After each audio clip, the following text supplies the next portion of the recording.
On a picture-perfect Cape Cod evening, we welcome you to Veterans Field as the Chatham Anglers host the Orleans Firebirds for Game 24 of the Cape League season.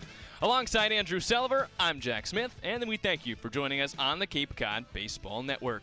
Andrew, it's round 4 between Chatham and Orleans. First 3 matchup have all gone to the A's, and we're back here at home against Orleans for the first time since July 5th when the A's won that home and won the season series against Orleans.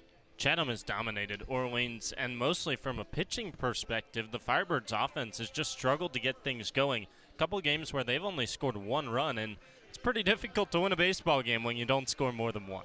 Orleans is 7-16. They have put up 28 runs over the last 4 games. So things are changing for the Firebirds. The A's are back above 500 after 2 straight wins. They're 12-11 after beating Harwich and Brewster. These 2 rosters are certainly different since the last time these 2 teams played. The results have been a little bit different specifically for Orleans, and we'll see the rosters change a little bit more. Many A's on their way out, including 2 big hitters in this lineup, Austin O'Verne and Luke Cantwell, who play their last games here tonight. MLB draft starts tonight, continues for the next 2 days, and so that sparks a whole lot of roster movement, not only for these 2 ball clubs, but across this entire league. Should be a fun night, too. 3 Chatham A's from a season ago expected to hear their names called in the first round. J.J. Weatherholt, who played 8 games for Chatham last summer, possibly going 1-1 tonight. We'll see. See if the Cleveland Guardians have the guts to take J.J. Weatherholt number 1. Certainly would be a good pick there, but not the expected one throughout the majority of the season. We'll update you on the draft, and we'll also have more baseball coverage on the way here on the Cape Cod Baseball Network. First pitch coming up at the top of the hour between Chatham and Orleans. The Anglers, winners of the first 3 against their rival, the Firebirds, and we've got first pitch coming up in about 18 minutes. I'll talk with Sheets on the Manager's Show as the Anglers Extra pregame show continues. Then we've got a special catch of the day with Austin O'Verne before his final game on the Cape Cod. He played for Orleans last year and Chatham this year. After that, the lineups, the first pitch, and the national anthem coming up here on the Anglers Extra pregame show. Stick with us. Sports Radio, play-by-play. Go A's! Chatham on TRC. Chatham Bars Inn is Cape Cod's premier 4-diamond oceanfront resort. With 217 luxurious rooms, guests have access to numerous amenities, including a private beach, complimentary children's programs, 4 award-winning restaurants, a new world-class spa, an outdoor pool, and tennis courts. Year after year, Chatham Bars Inn is recognized as one of the top resorts in the world.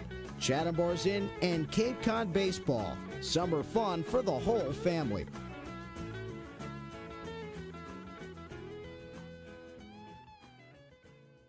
Welcome back to the Anglers Extra pregame show ahead of Chatham versus Orleans. I'm Jack Smith, joined by Sheets for the Manager's Show. Sheets, you had a rainy day yesterday, which meant an off day. So before we get into baseball, how'd you spend your day? Took the staff and we went to Bluefin Sushi for dinner, which was awesome. Been really fighting hard to get there, big sushi guy, and found the first time was yesterday, and then we just came back to my house and hung out, talked baseball, you know, obviously always getting to know each other and just hanging out for a little bit, and then called it a night, played on TikTok till midnight and called it a night. What does your TikTok normally look like? It's a lot of scrolling, and it's a variety of things. Obviously, it was a big news day yesterday, so there are a lot of little things going on. But it was, to me, I think my TikTok is the most diverse variety of topics, maybe of any TikToker in history. It's awesome, keeps me entertained, extremely addicting. Delete it off your phone. Talking about your assistant coaching staff, what have they shown you throughout your first 23 games with them? Man, just what we knew coming in. Number one, I wanted to build a collection of really great people. Anything that you're going to do and be successful at, you better recruit the right people to be around you. You got to get the right people on the ship, and it starts with our coaching staff. I want to make sure we had phenomenal dudes that, number one, I wanted to spend time with each day, but they'd be great for these players and be great for Chatham. And to give you an example, one of the big pieces that a lot of people don't know is we do all the field work. So you got to have somebody that wants to do that, knows how to do that, can run it, can assist Robbie with anything that he has going. So Ramon Orozco is the perfect fit for that and has absolutely crushed it. Eric Beatty, obviously his experience in the Cape, coming over and being our pitching coach, has crushed it on every front. Drew Guffey, Jay Vincent, Colin Wilbur, Cohen Wilbanks, our bullpen catcher. Those guys and the value they've brought have not only made my job easy, they've been awesome for these players, which again, that's where it starts. And we just want to spend some more time together. My family's out of town, so I got a little more free time on my schedule, and we got a chance to hang out a little bit. It was good. Two guys that have played nearly the entire season for you, Austin O'Verne and Luke Cantwell, play their last games for the Anglers today. What have they provided this team with this summer? It's hard to put into words when you're talking about, you know, the steady Eddie dude in center field and the top of your order and the guy you plug at first base every single day. If I had to put it into words, I would say OV needed this summer to come here and solidify who he is as a baseball player, the consistency he's shown, the adjustments he's made, and I hope that either today or tomorrow we hear his name called and he gets a chance to start his professional career, and certainly cheering for him the whole way. Luke in a similar situation, you know, maybe more of a 2 or 3 day type guy, but his ability to come here and bring his personality and his willingness to take on anything I've thrown at him. Hey, I need you to go for this community event. Hey, go be in the dunk booth. Hey, crush camp this week. He does anything and everything we've asked, and he's done it in the spirit of he wants to see us be successful, not only in the short term, but the long term. So those are two guys that have been instrumental in helping us lay down what we want to do here in Chatham moving forward. But again, for us, man, we're excited about who they are and where they're going, and we wish them all the best in anything they go into. What's your message to current and former players that might expect to hear their names in the draft over the next couple of days? It all takes care of itself. I mean, you can want and wish and pray and plan, and, you know, we were just talking before we got on here, you know, there's a lot of people out there that have a lot of cool ideas right now, and nobody knows. You don't know until your name's called, but when it happens, that's when you have to show up. To me, you can celebrate the moment. This is coming from a guy that was never drafted. I think I was drafted last in our Little League as a 12-year-old. But never hearing your name called, you still understand the dynamic. That's cool. That's awesome. That's a cool moment for you and your family. It's a check on your path, but now the real work starts. I mean, it's not about, again, signing a college scholarship. It's about showing up to campus and earning a job. That's when the work starts. For these guys, it's the next step that they've already learned in college is now that you get your name called, great. But now it's time to show up, and whether it's on a complex team or a single A team or they get jumped right into high A, they get a chance to show up and go earn their job and start their career. It's not about dipping your toe in pro ball. It's about beginning a career. And what I'm excited about is every guy that we may or may not lose, I feel confident saying every guy has the makeup and the work ethic that they can start a career, and that matters to me more than anything. Lots of changes coming for some guys that have been on the A's roster this season. Lots of changes coming to the roster, too. But, Sheets, we thank you for the time. Appreciate you, Jack. Thank you. That'll do it for us here on the Manager's Show. Let's send it back to Andrew Selover as the Anglers Extra pregame show continues. All right, Jack, plenty to discuss with Sheets as we near the MLB draft. It kicks off in about 15 minutes, right around first pitch, set for 7 o'clock here at Veterans Field between Orleans and Chatham. A couple of Chatham alums from a season ago expected to go tonight in the first round, and then a handful of guys that have played here at Veterans Field this summer expected to hear their names called across the next couple of days. Plenty to stay updated with. We'll talk to you about the draft throughout the broadcast tonight, and you can follow us at Chatham Anglers on social media for updates there as well. Getting closer to first pitch when we return to the Anglers Extra pregame show. Catch of the day with Austin O'Verne. That's next at Veterans Field. Anglers Extra. Chatham on TRC. Cape Cod. Sweet Tomatoes Pizza, located right around the corner from Veterans Field at 790 Main Street in Chatham. Pick up a pie on your way to the game or grab a calzone before first pitch. The dough for their specialty pizza is rolled right before your eyes. Eat in or take out, 11 a.m. to 9 p.m. and sometimes later. Call 508-348-0200.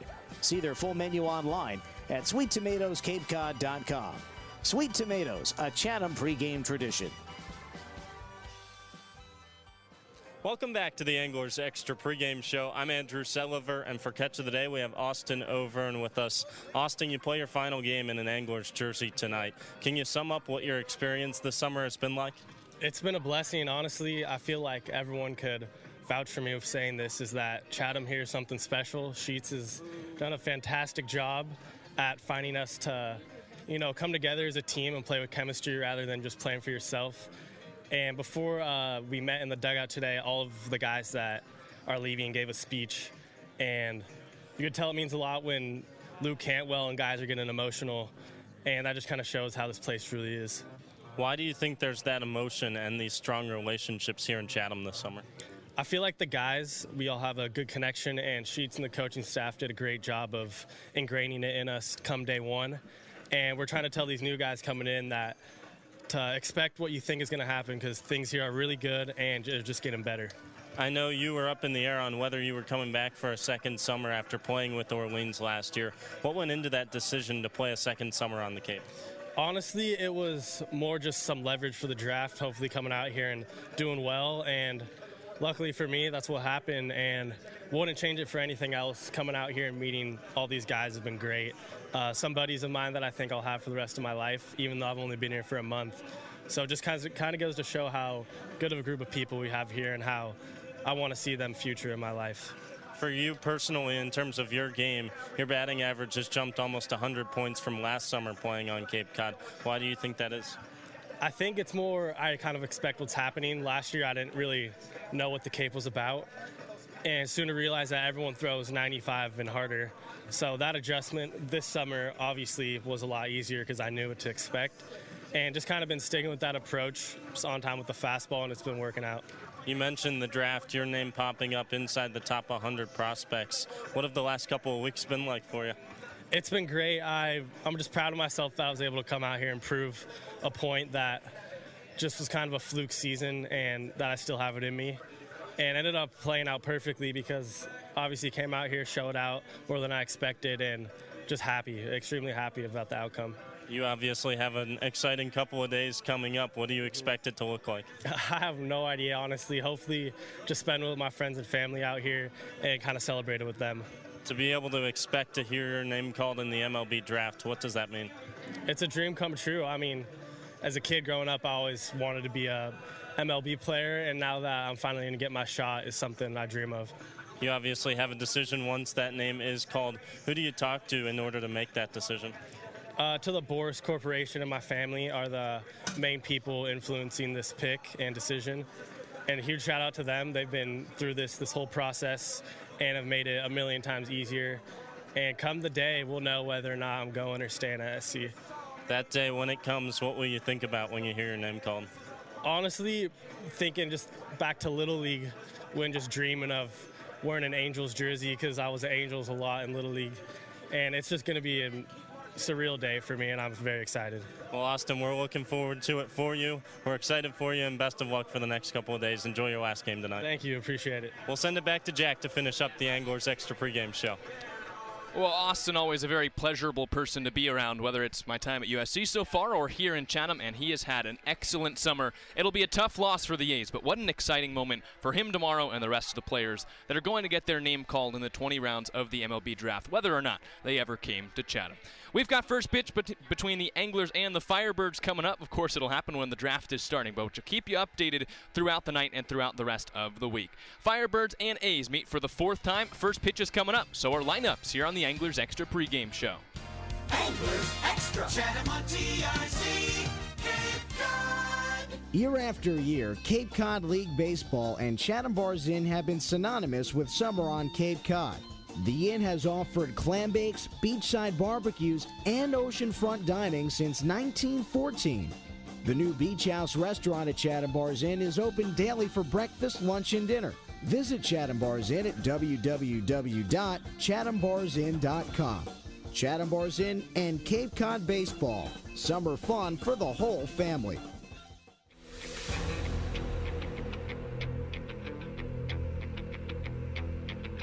Chatham A's baseball is on the air right now.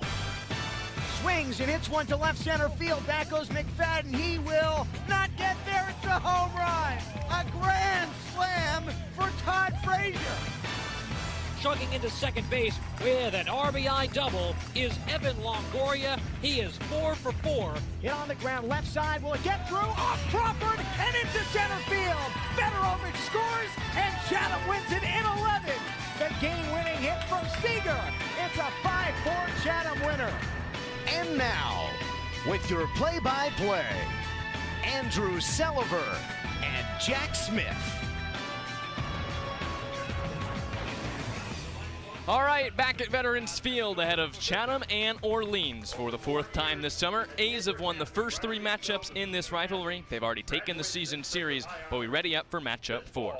Before the national anthem, we'll get you the starting lineup for the Orleans Firebirds. Lineups presented by the Chatham Clothing Bar.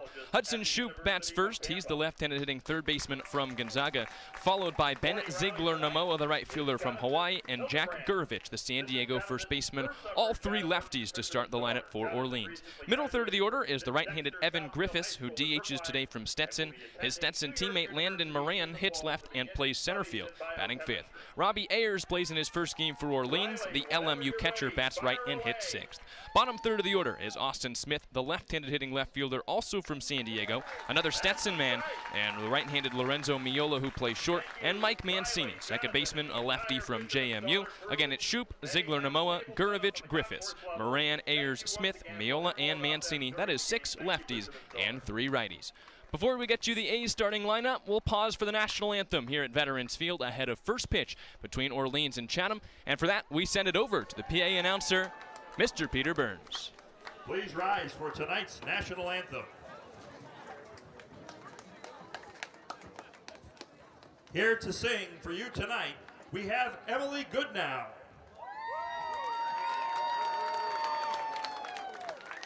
Emily will sing the Star Spangled Banner. She's a student at Monomoy Regional Middle School. She's 11 years old. She attends Miss Sarah Jane Mason's chorus lessons, where she was picked to come sing for you tonight. Emily has big dreams, and this is one of her biggest. So Emily would like to extend a special thanks to everyone here tonight for making this possible. She wishes good luck to both teams, and now here to sing the national anthem, Emily Goodnow. Oh, say, can you see by the dawn's early light what so proudly we hailed at the twilight's last gleaming, whose broad stripes and bright stars through the perilous fight o'er the ramparts we watched were so gallantly streaming, and the rocket's red glare, the bombs bursting in air, gave proof through the night that our flag was still there. Oh, say, does that star-spangled banner yet wave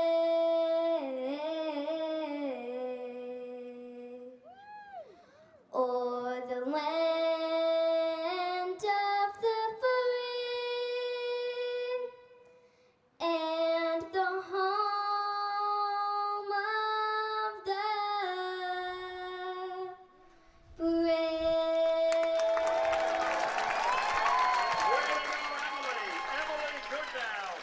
The national anthem performed at Veterans Field ahead of first pitch between Chatham and Orleans. Quickly, the 1 through 9 again for the Firebirds as presented by Chatham Clothing Bar. Hudson Shoup, Ben Ziegler-Namoa, Jack Gurovich, Evan Griffiths, Landon Moran, Robbie Ayers, Austin Smith, Lorenzo Miola, and Mike Mancini. Let's get you the Chatham A's starting lineup under first-year manager Jeremy Sheetinger. At 12 and 11, the A's lead things off for the final time this summer with Austin O'Verne in the leadoff spot after he leaves Chatham tomorrow. O'Verne, the USC center fielder in the 1-hole. Jaden Davis out of Vanderbilt plays second base and bats second. The catcher out of Auburn, Ike Irish, slots into the 3-hole for the Anglers. In the cleanup spot, the designated hitter out of Austin P, John Bay. Iva Arquette bats fifth. He's in the transfer portal out of Washington and plays shortstop. Batting sixth out of LSU, the right fielder Ashton Larson. Kyle Lodise, an Augusta transfer headed to Georgia Tech, plays third base and bats seventh. In the 8-hole from Pittsburgh, first baseman Luke Cantwell plays his final game this summer with Chatham. And rounding out the starting 9 for the A's, Jet Johnston, out of Texas A&M, transferring to Auburn, plays left field. Again for the A's tonight, it's O'Verne, Davis, Irish, Bay, Arquette, Larson, Lodise, Cantwell, and Johnston. For Chatham, that's 4 lefties and 5 righties. Again, the lineup's presented by Chatham Clothing Bar, and the A's take the field here at Veterans Field against Orleans. Couple of guys playing their final games for the A's. One guy playing his first game for Chatham. That's the starting pitcher, Ryan Jenkins, as we get you the pitching matchup presented by the Red Nun Bar and Grill. It's the 6'1", 190-pound sophomore righty who's heading to St. Mary's, who starts for Chatham. He's pitted against Miles Gaztola, the 6'3", 180-pound freshman lefty from Gonzaga. And Andrew, we get our first look at Ryan Jenkins, a transfer from Riverside City College to St. Mary's, and Sheets is excited about what he's going to bring to the starting rotation. Couple of West Coast guys at St. Mary's against Gonzaga on the mound tonight, but we'll see what Jenkins puts up. He had great numbers this season with Riverside City College. 15 appearances, 8 of them starts, and he tossed over 60 innings with a sub-3 earned run average. Strikeout's a big part of his game, averages almost a strikeout an inning. And his whip, well, it was under 1. Obviously a whole lot different competition here on Cape Cod. You never know what the nerves might do for a guy that has not pitched on this stage before. We'll see how it goes first time through the lineup. On the other side, we'll have more on Miles Gaztola in the bottom of the first inning, but he's made 5 appearances so far. He's been one of the better Orleans pitchers, making his second start of the year. He's allowed just 1 earned run in 10 innings with 3 walks to 9 strikeouts. He's a lefty, and he goes against 4 lefties and 5 righties when he heads out to the mound. Ryan Jenkins has the tough task of facing a lineup that has 6 left-handers in it tonight for Orleans, 3 righties for Kelly Nicholson. Andrew, it's the anti-Harwich approach. Mariners have just 1 lefty on the entire roster. And here are the Firebirds, who are able to roll out 6 lefties in 1 lineup. Not quite as drastic. Harwich only has 1 lefty in the whole roster, as you mentioned, but getting there.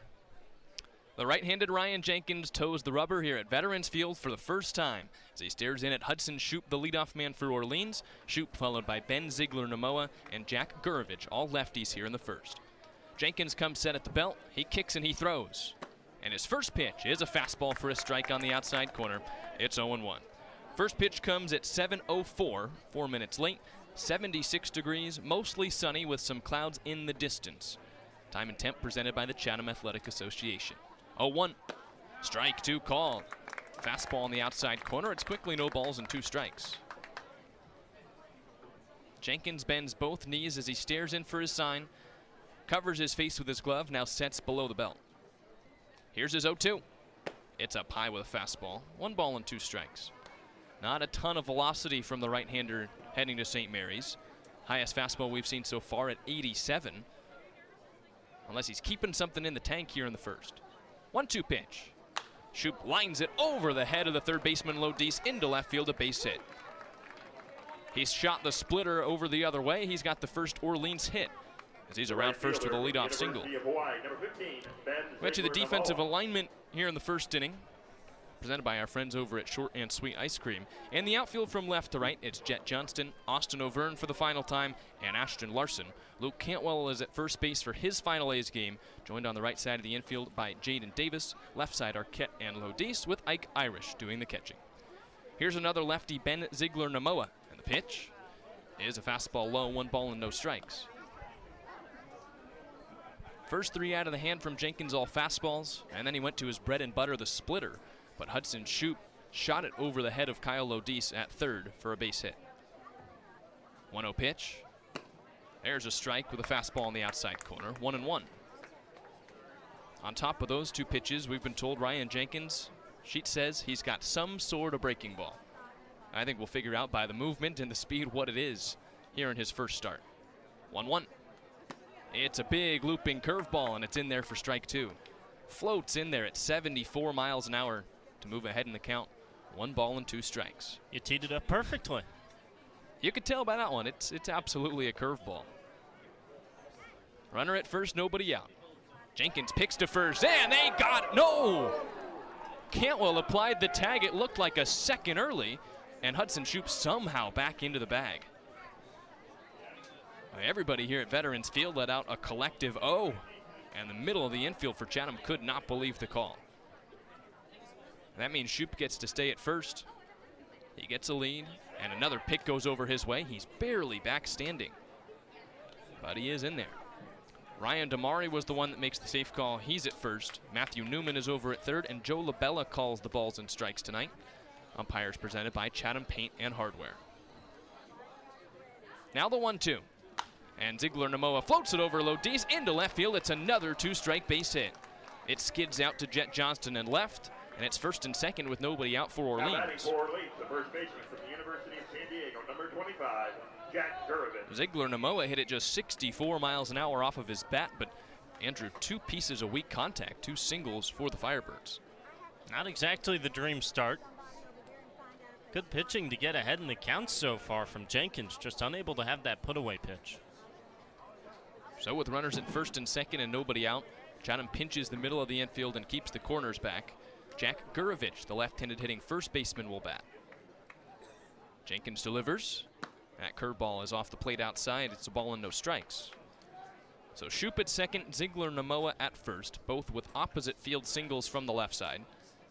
Gurovich with a .254 average, a home run, and 7 runs batted in. Looks to move him over or get him in. 1-0 on the way.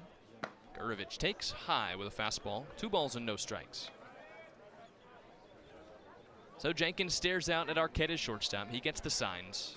Now he's back atop the rubber, covers his face, and slowly comes set. Looking to wiggle through a jam here in the first. His 2-0 pitch. Curveball on the outside corner for a strike. It's 2-1. No score early between Orleans and Chatham. Firebirds at the plate first, with 2 runners aboard and nobody out.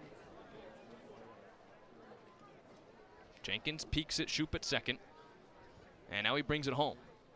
Curveball is too high, 3 balls and 1 strike.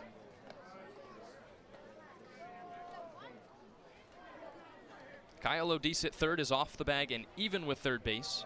And now he backs up a couple of steps. Cantwell is in the back pocket of the runner at first, Ben Ziegler Namoa. 3-1 home. Strike 2 call. Again, back to the curveball. This time he spots it up to move the count full. He's been living on that outside corner against all these lefties at the top of the Orleans lineup. First 2 got base hits the other way. Jack Gurovich in a full count with 2 runners and nobody out. 3-2 pitch is popped foul. Back behind home plate, and will stay full. After Gurovich, the first righty in this Orleans order, Evan Griffiths is on deck. Shadows cover the infield where Chatham has the middle infield looking to turn a double play.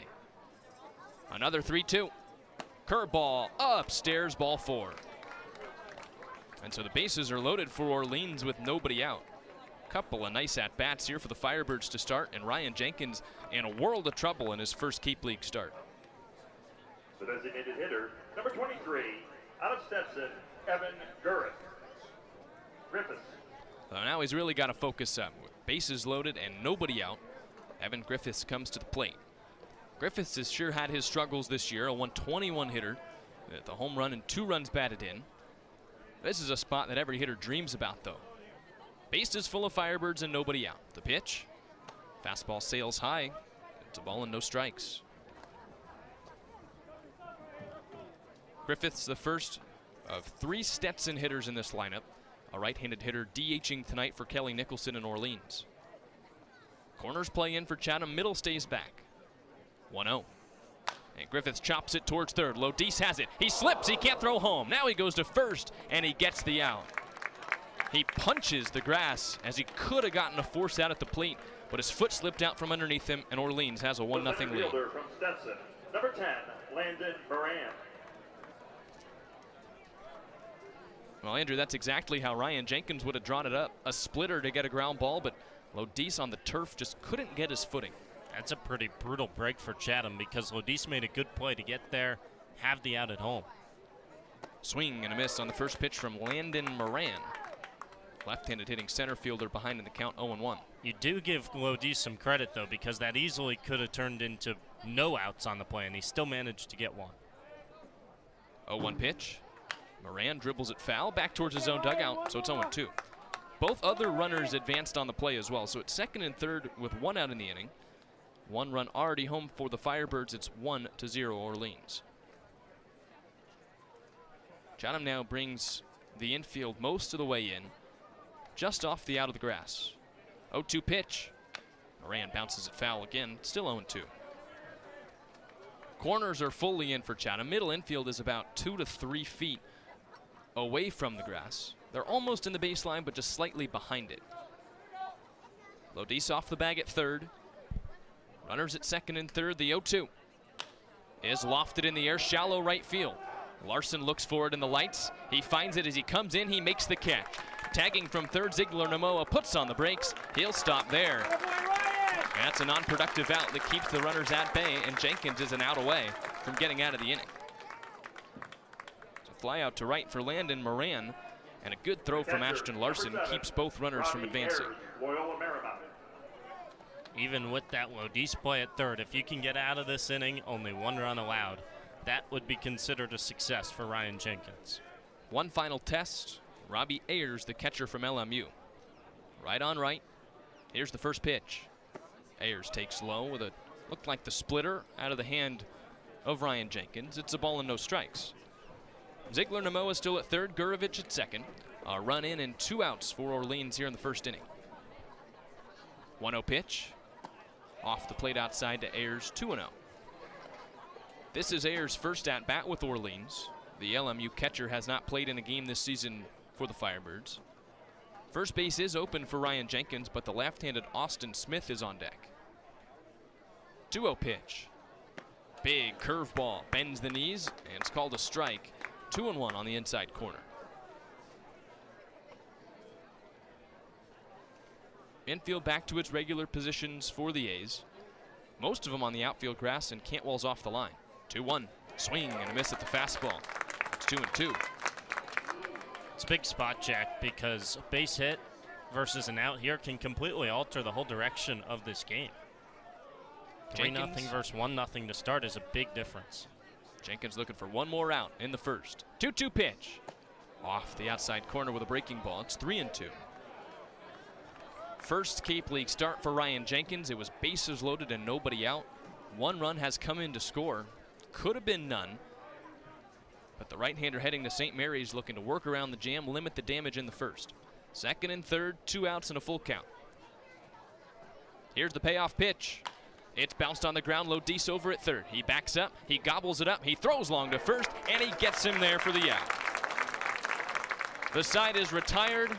Orleans gets 1 run on 2 hits, but that is all it is against Ryan Jenkins, who works around the jam, and Kyle Lodis gets a redemption play, and he makes it. We head to the bottom of the first inning. Miles Goztola heads out for Orleans. He faces Austin O'Verne, Jaden Davis, and Ike Irish.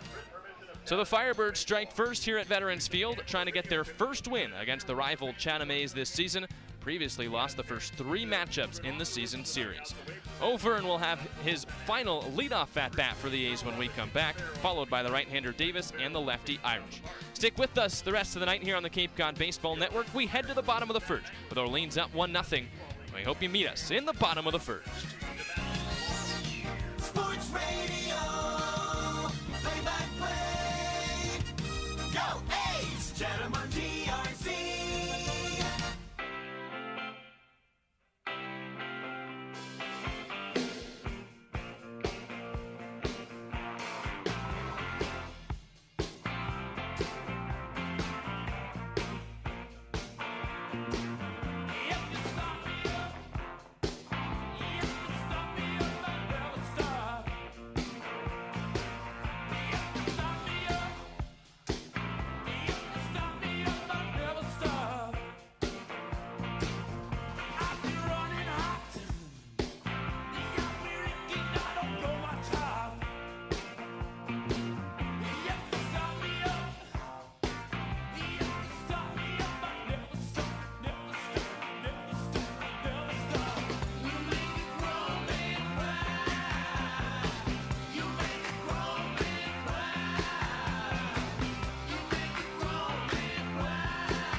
for the bottom of the first here at Veterans Field, and the A's come to the plate for the first time tonight. It's 1-0 Orleans after 2 hits and a run in the first, and Austin O'Verne leads things off for the final time for Chatham. He faces the lefty Miles Goztola. After O'Verne, it's Jaden Davis, the right-hander, and Ike Irish, the lefty. Rest of the order, a reminder for Chatham, Bay and Arquette and Larson are the middle 3. Lodice, Cantwell, and Johnston round out the order for Sheets. So Austin O'Verne, a day before he leaves for draft prep, with the draft already underway, the first round going on tonight. He walks out to the left-hand batter's box to lead things off in his final game for Chatham. He gives the box a dusting with his left cleat and now steps in. A left-on-left matchup with 3 defenders on the right side, a second, and Shoop at third watching a bunt. First pitch, high and tight to O'Verne. It's 1 ball and no strikes. Jack, you mentioned the draft. We've already got the #1 pick. Break it to me. Cape League MVP from last year, Travis Bazzana, Oregon State, 1-1 to Cleveland. Here's the 1-0 to O'Verne. He swings and lines it straight back. It's a ball and a strike.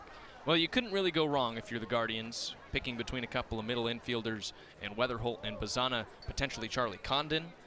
Bazzana lit it up here on the Cape last year and only improved at Oregon State this season. 1-1 to O'Verne. He takes above the belt. Looked like a breaking ball on the inside corner, but it's inside. It's 2 balls and 1 strike. Miola, the shortstop, has meandered over to the right side of second. Shoop still watches a bunt off the bag at third, playing even with the bag. 2-1. Up high with a fastball. 3 balls and 1 strike. O'Verne's got a .317 average, 3 home runs, and 13 runs batted in at the top of the Chatham lineup. Playing in his 23rd and final Cape League game. 3-1 pitch. He swings and taps it back into the glove of Ayers, so it's 3-2. Now that means that Shoop, the third baseman, has gone over to in between third and second. 3 defenders still stay perched on the right side of the infield for Orleans. 3-2 pitch on the way. And O'Verne chops it into the shift at second. Miola, the shortstop, on the other side of the bag's got it. He throws O'Verne at it first, and there's 1 away. When's the second pick coming in, Andrew? Let's see. It says the pick is in, but they haven't announced it yet. While we wait, here's Jaden Davis, the right-handed hitting second baseman, against the lefty Goztola, who delivers. Swing and a miss from Davis at a curveball. It's 0-1. Again, Goztola making his second start for Orleans. Entered tonight with 1 earned run allowed and 10 innings pitched. This is his 6th overall appearance. Left on right, the 0-1 pitch. And Davis cracks it in the air on a line towards right field, but it hangs up for Ziegler Namoa, who backtracks and makes the catch to his left for the second out of the inning. Oh my. Chase Burns taking second to Cincinnati. Wow. There was a debate about who the first pitcher off the board was going to be, but I think many thought that'd be between picks 5 and 10, not number 2. You got to pay a premium for a pitcher to go to Cincinnati. Tough park to pitch in. First pitch to Irish. He shows bunt, and he puts it down the third base line. It's rolling towards the bag. It is off the bag, but a foul ball. Just kicked foul at the last second. It's 0-1.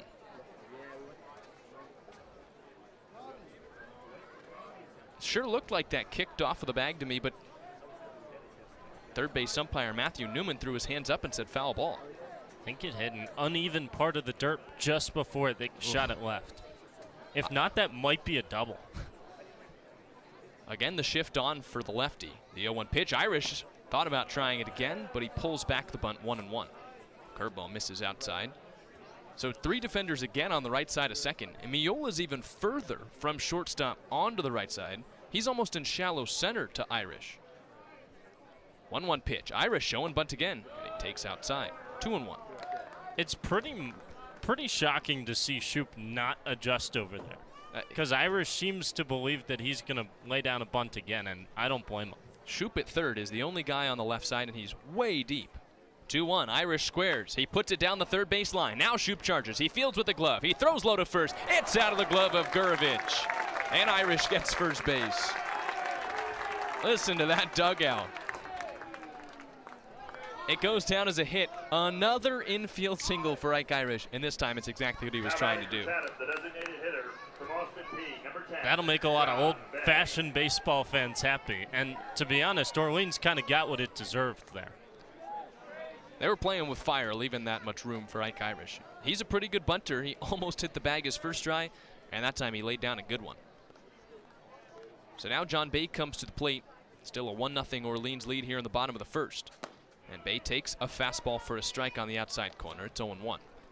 It wasn't exactly like he was hiding his cards either. He would square early.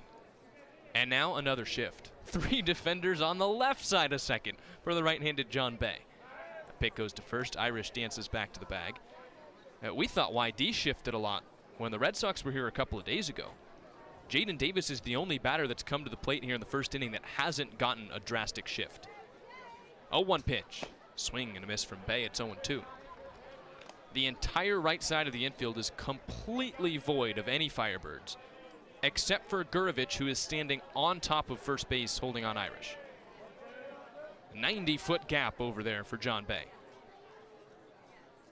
Here's the 0-2. He bounces it foul. Stay alive. Still no balls and 2 strikes. Ike Irish the runner at first with 2 outs in the inning. 1-0 Orleans, bottom of the first here from Veterans Field. This time it's the second baseman Mancini who's away from his post. He's playing at Miola's normal position at short, with Miola almost in left. 0-2 delivery. Swing and a miss from John Bay, strike 3.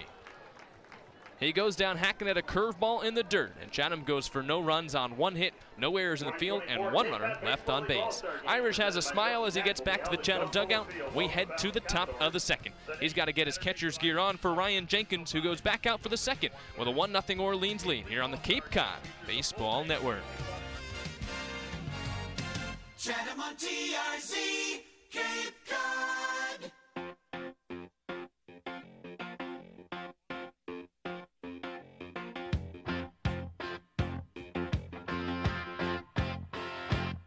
What I want, you got, and it might be hard to handle.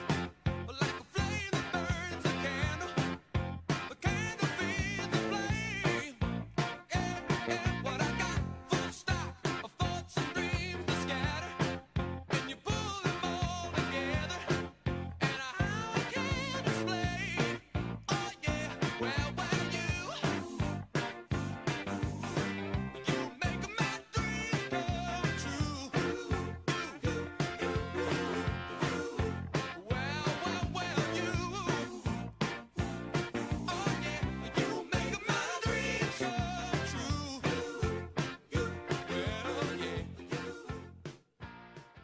Hi, this is Ivan Arquette from Washington. You're listening to Chatham A's Baseball with Andrew Selover and Jack Smith on the Cape Cod Baseball Network. And go Dogs. Top of the second coming your way from Veterans Field. Firebirds lead 1-0 as Ryan Jenkins heads back out on the mound for his second inning of Cape League work. He gets the bottom third of this Orleans order. Austin Smith, Lorenzo Miola, and Mike Mancini. It's 2 lefties and a righty against Chatham's right-handed starter. Wasn't the smoothest first for Ryan Jenkins, but he did a relatively good job making it just 1 run. Bases loaded and nobody out for Orleans, and the 1 run came in on a fielder's choice over at third that Kyle O'Deese wanted to come home, but he slipped and had to throw to first. Here's the left-handed Austin Smith. And the first pitch is lined straight back. It's 0-1. Smith hitting .209 so far this summer for Orleans. 1 home run and 2 runs batted in for the left fielder from San Diego.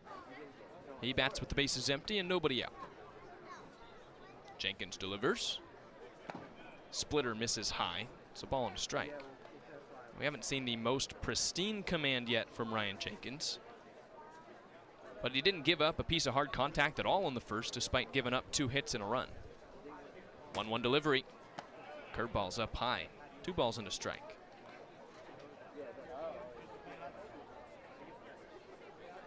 Infield plays straight up for the A's. No drastic shifts like Orleans. Not something that the A's tend to do defensively. 2-1 on the way. And Smith takes high, 3-1. I don't think I can think of an entire or rather a single time, Andrew, that the A's have put 3 defenders on either side of second base. Nor can I. They don't even tend to pull them all that much either, except for maybe taking a corner infielder off of a base. 3-1. And Smith shoots it in the air, shallow center field. Over and racing in. Arquette's going out. It falls in front of both of them. And it's a base hit to start the second inning for Austin Smith. Another looping single for Orleans. That one off the bat at 72 miles an hour. That's a leadoff single for Austin Smith. That's one where I think Iva Arquette had a chance at it, but he thought Auvergne was going to lay out, and neither one made a full-fledged effort at it. Can't quite blame Iva either, seeing some of the catches that Austin Auvergne has made in center this year, but it was in no man's land. So now a right-on-right matchup. Lorenzo Miola shows bunt. He takes low. It's out of the glove of Irish, but Smith stays at first after he thought about going to second.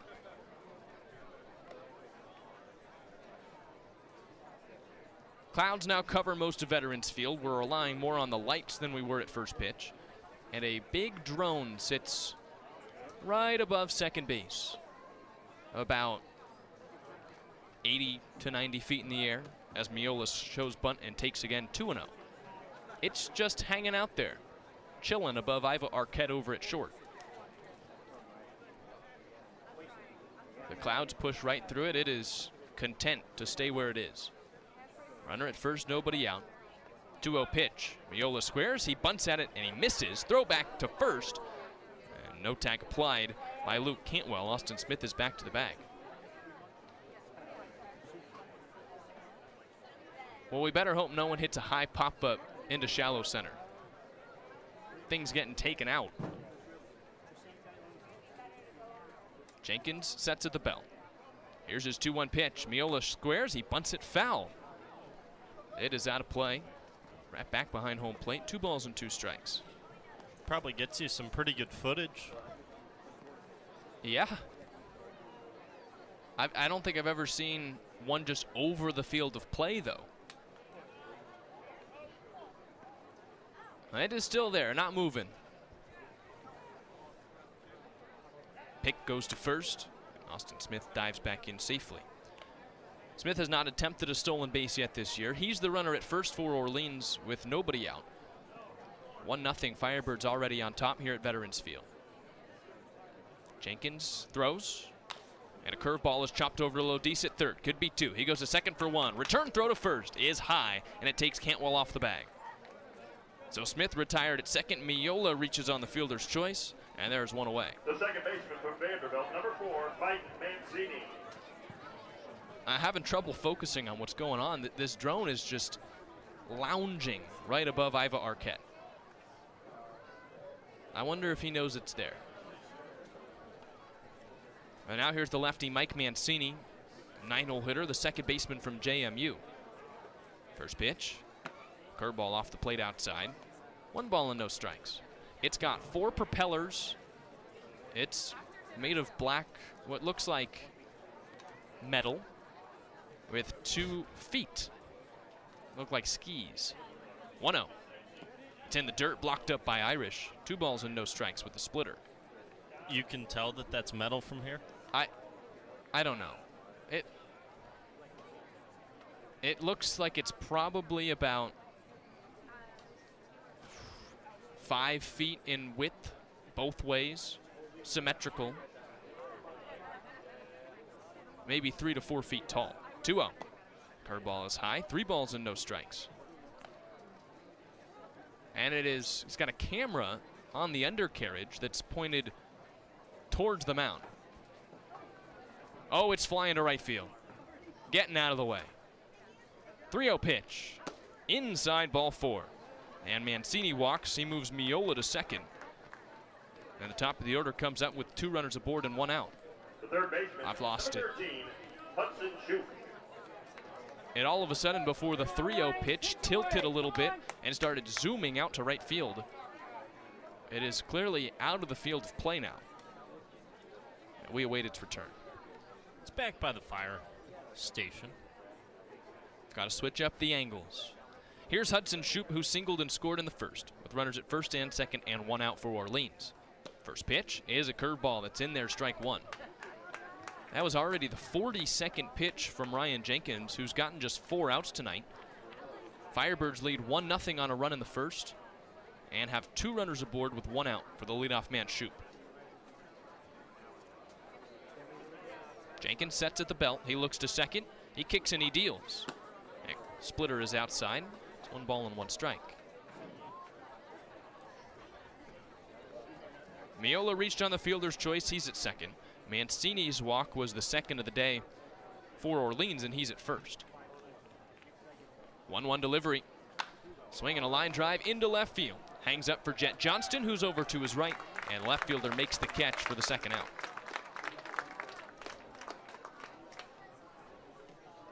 The right fielder, number Andrew, it would be big here for Ryan Jenkins to get out of this jam. It would allow him to strand 4 runners across the first 2 innings. He still hasn't given up a bit of hard contact, but a couple of flares have fallen and a couple of walks. And there'd be some pretty cool footage of his first scoreless inning on the Cape. There would. Don't know where the drone is situated, but he's still yet to record his first strikeout. Here's the first pitch to Ben Ziegler-Namoa. It's a swing and a miss, 0-1.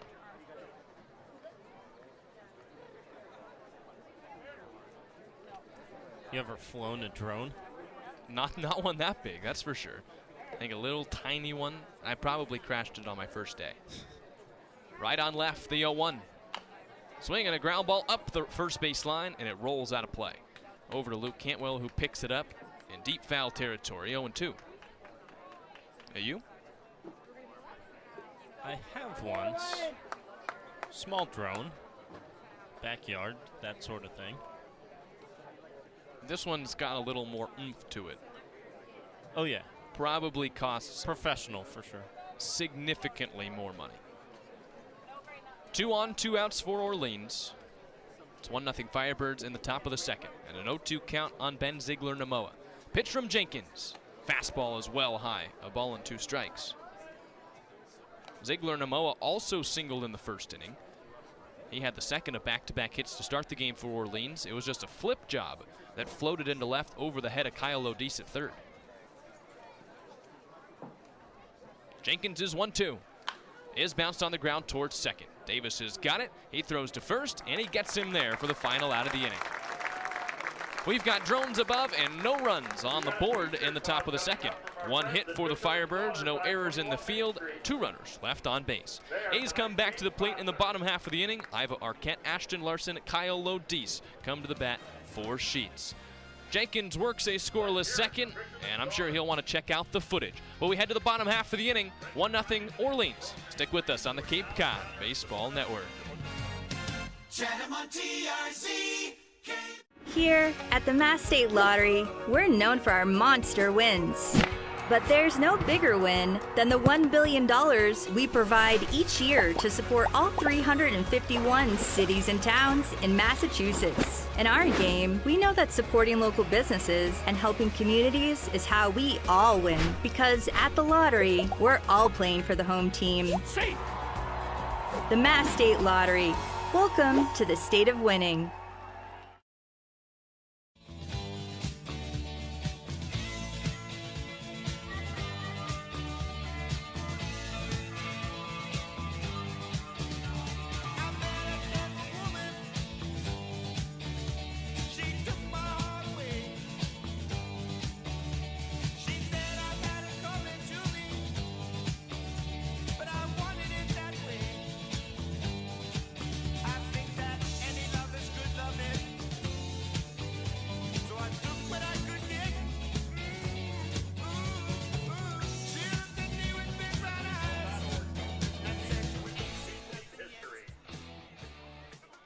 Back for the bottom of the second here at Veterans Field. 1-0 Orleans on top, and Iva Arquette leads things off for the A's. He faces the left-hander Miles Goztola, who gave up a bunt single to Ike Irish but didn't allow a run in the first.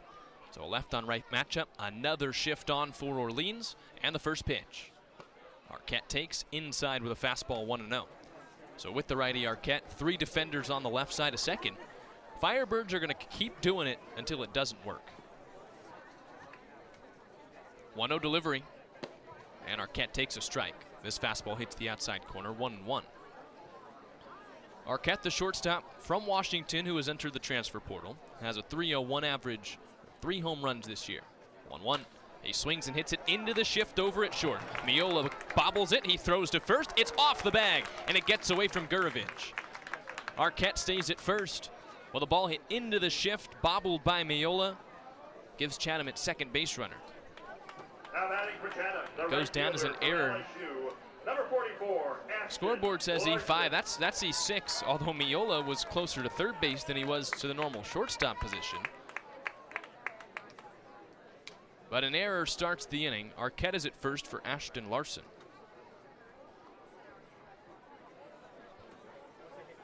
Now the defense plays regularly for Orleans. Middle infield pinch looking to turn 2. First pitch in the dirt to Larson. 1 ball and no strikes. Andrew, that last ball was hit exactly where Orleans wanted it, but Miola just couldn't make the play. Shift did its job. Drawn up well. Left on left with Arquette at first and nobody out. 1-0 home. Larson takes low. It's off the catcher, Ayers. Arquette goes to second. Here's the throw. He is safe. In there under the tag of Lorenzo Miola. And Chatham has a runner in scoring position with nobody out. It's a bold takeoff from Ivar Arquette, but when you show no hesitation, even on a ball that skips 5 feet away from the catcher Ayers, you got a great shot. It's also Ayers' first game on the Cape, so see if Chatham decides to test his arm a couple of times, see what he's got. 2-0 count on Larson with the runner at second. Here's the pitch. Bounced on the ground, over to third. Shoup runs Arquette back to the bag. He throws out Larson at first, and there's one away. Arquette was dangerously close to being tagged out there by Hudson Shoup. If there was someone covering the second base bag, he probably gets thrown out and tagged out. But he was lucky that the second baseman Mancini was too far off the base, so the play naturally for Shoup went to first. Brings up Kyle Lodis, the third baseman from Georgia Tech. 246 hitter with a home run and 7 knocked in. 1-0 Orleans on top in the bottom of the second. Runner at second base with 1 out for Chatham. Costola delivers. Lodis takes high with a breaking ball, 1-0. And again, the shift is on for the Firebirds. 3 on the left side of second, and the first baseman Gurovich well off the bag for the right-handed Lodis. 2 looks to second, now the 1-0. Swing and a miss from Kyle. It's 1 ball and 1 strike. This time it's about a 75-foot gap on the right side of the infield, but there's also a solid 15-foot gap between Gurovich and the first base line. 1-1 delivery. On the inside corner with a fastball, it's 1-2. Arquette reached on an error by the shortstop Lorenzo Miola to start this inning. He stole second on a ball in dirt. He's there now with 1 out for Kyle Lodis. RBI chance for Chatham's third baseman, looking to tie the game 1-1. 1-2 pitch. He swings and lines it straight back off the head of the catcher Ayers to the backstop. It's still 1-2.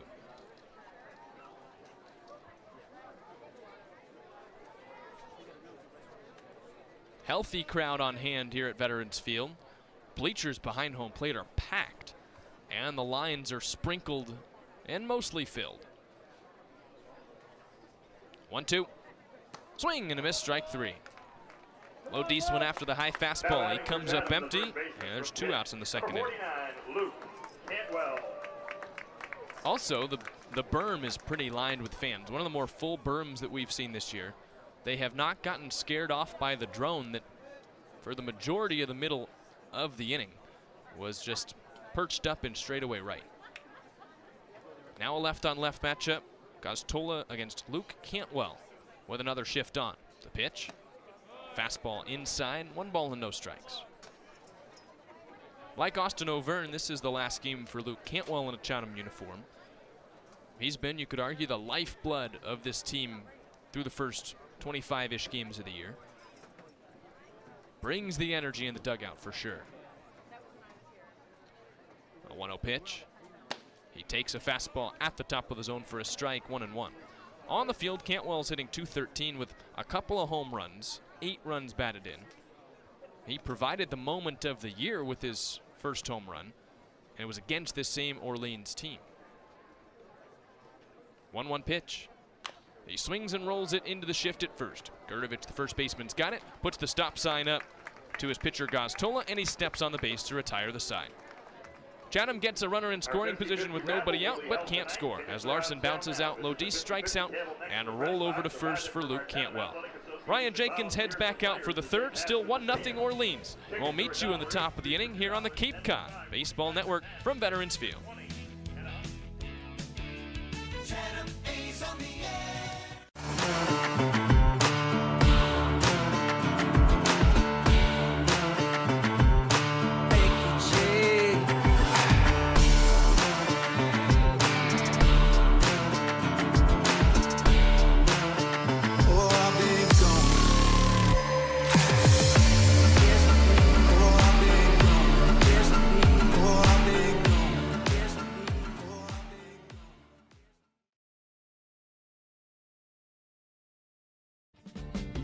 shiver in the dark, it's raining in the park, but meantime, sound of the river, you stop and you hold everything. A band is blowing Dixie, double fall time. You feel alright when you hear the music ring.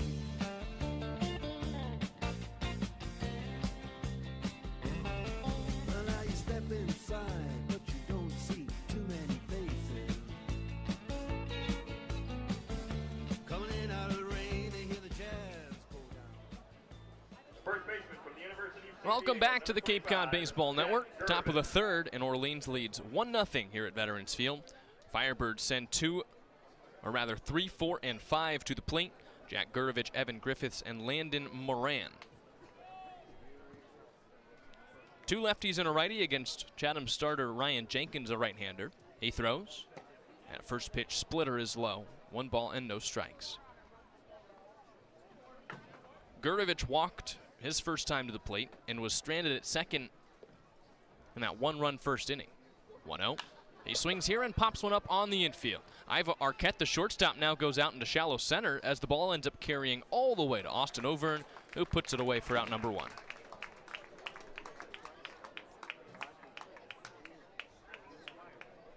Ryan Jenkins has settled down well after the first inning. He loaded the bases with nobody out. 2 reached in the second, despite not a ball hit hard. Roll call starts up as he's 1 out into the third. Faces the righty Evan Griffiths, who he got to bounce out to third in the first inning. And that produced the lone run for Orleans. First pitch.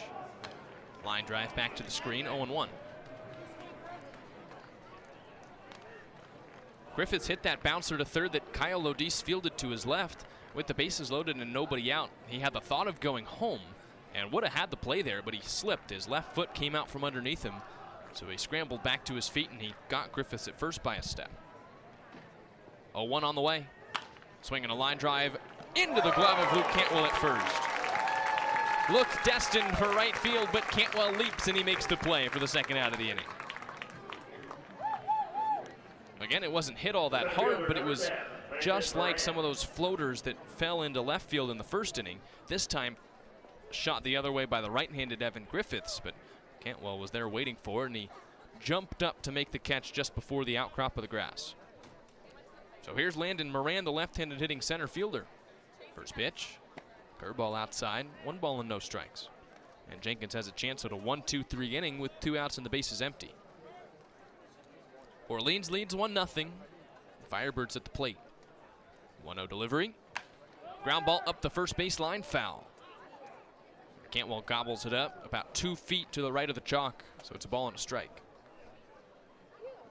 Moran flew out to right field in the first inning. He had second and third and 1 out, but couldn't loft it far enough to score a run as Larson got the ball in quickly, and that kept Ziegler Namoa from scoring off of third. 1-1 pitch. Curveball off the outside corner. 2-1. Moran, a lefty, swivels his bat a few times through the zone. Sets it on his left shoulder. 2-1 pitch. Ground ball foul. Oh, a rocket. And about as foul as you can hit a ball on the ground off the fencing in front of the Orleans dugout. Sends a couple of interns caroming backwards. They were terrified as the ball came screaming their way. Everyone's all right. Now the 2-2 pitch. Tapped foul back behind home plate. We've seen 3 hits for Orleans, 1 run across for the Firebirds. A couple of walks allowed by Ryan Jenkins, who's still in search, though, of his first Cape League strikeout. He's been in many 2-strike counts, but hasn't put someone away yet. 2-2 pitch is lined right at Cantwell again. He makes the catch for the 2nd straight time, and that retires the side. A 1-2-3 inning for Ryan Jenkins. He gets a lot of help by the vacuum glove of Cantwell at first. Sends us to the bottom of the 3rd. 9-1-2 due up for Chatham. A 1-0 lead for Orleans. Stick with us on the Cape Cod Baseball Network. To be seen for a minor illness or injury, Cape Cod Healthcare Urgent Care is here for you with high-quality, full-service walk-in care. ER expertise meets urgent care convenience at our 6 urgent care centers, which are staffed by board-certified ER providers and located Cape-wide from Falmouth to Orleans. Cape Cod Healthcare Urgent Care is open daily and offers a cost-saving option for everything from sprains to stitches, with timely treatment in under an hour for most patients. View online wait times at capecodhealth.org/urgent care. Cape Cod Healthcare Urgent Care. Minor emergencies, major attention.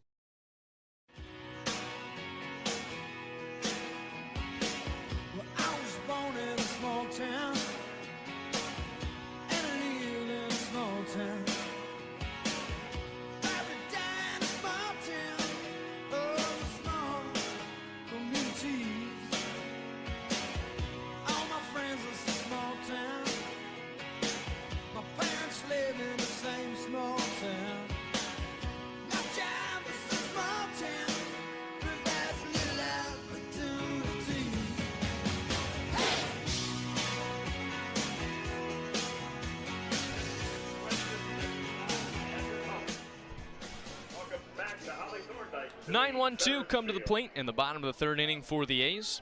1-0 Firebirds lead, but Jet Johnston, Austin O'Verne, and Jaden Davis come to the plate for Chatham. Starts with the right-handed bat of Jet Johnston against the lefty Miles Goztola, who hasn't allowed a run through the first 2 innings. He's given up just 1 hit. The lefty fires, and Johnston takes a strike. Fastball in the outside corner at 90 miles an hour. It's 0-1. Johnston batting in the 9th spot. And what we've been told is his last game with Chatham. 0-1 pitch. He swings and lines it foul. He's behind in the count 0-2. And he wants to make sure that he at least leaves the Cape with a hit. He's had a couple of good pitching outings as a 2-way player, but at the plate so far this summer, he's 0 for 20. He does have a run batted in. 0-2 from Goztola. Changeup down, 1 ball and 2 strikes. Jet came in as a Texas A&M Aggie. Jim Schlossnagle left for Texas. He entered the portal. He's on his way to Auburn as a commit. So here's the 1-2 pitch on the way. High and outside with a fastball, 2-2. So he'll be a Tiger next year. He's been an A for around 10 games this summer, but looking for his first base knock. No shift for the right-handed Johnston. Infield plays deep. 2-2.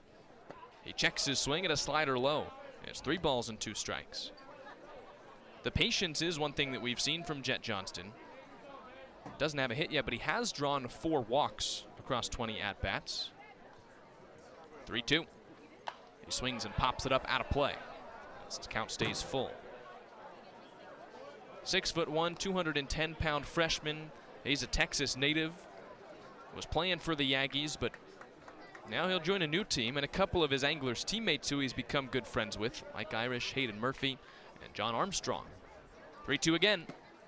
Off the outside corner, ball 4. From 0-2 to a walk, Johnston's on for the leadoff man, Austin O'Verne. The center fielder from USC. First walk of the day for Miles Goztola. So officially first time through the order, a single, an error, and a base on balls. Here's Austin O'Verne. Final game with the Anglers as well for OV.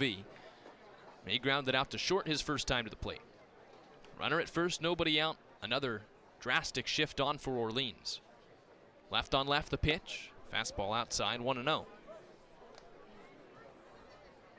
Be interested to see, Andrew, what happens on a ground ball to the right side here. How do the Firebirds try and turn two with a runner at first, nobody out, but 3 defenders on the right side of second? 1-0 pitch. In the dirt, 2 balls and no strikes. With the shift they've got on and with O'Verne's speed, you might just give up.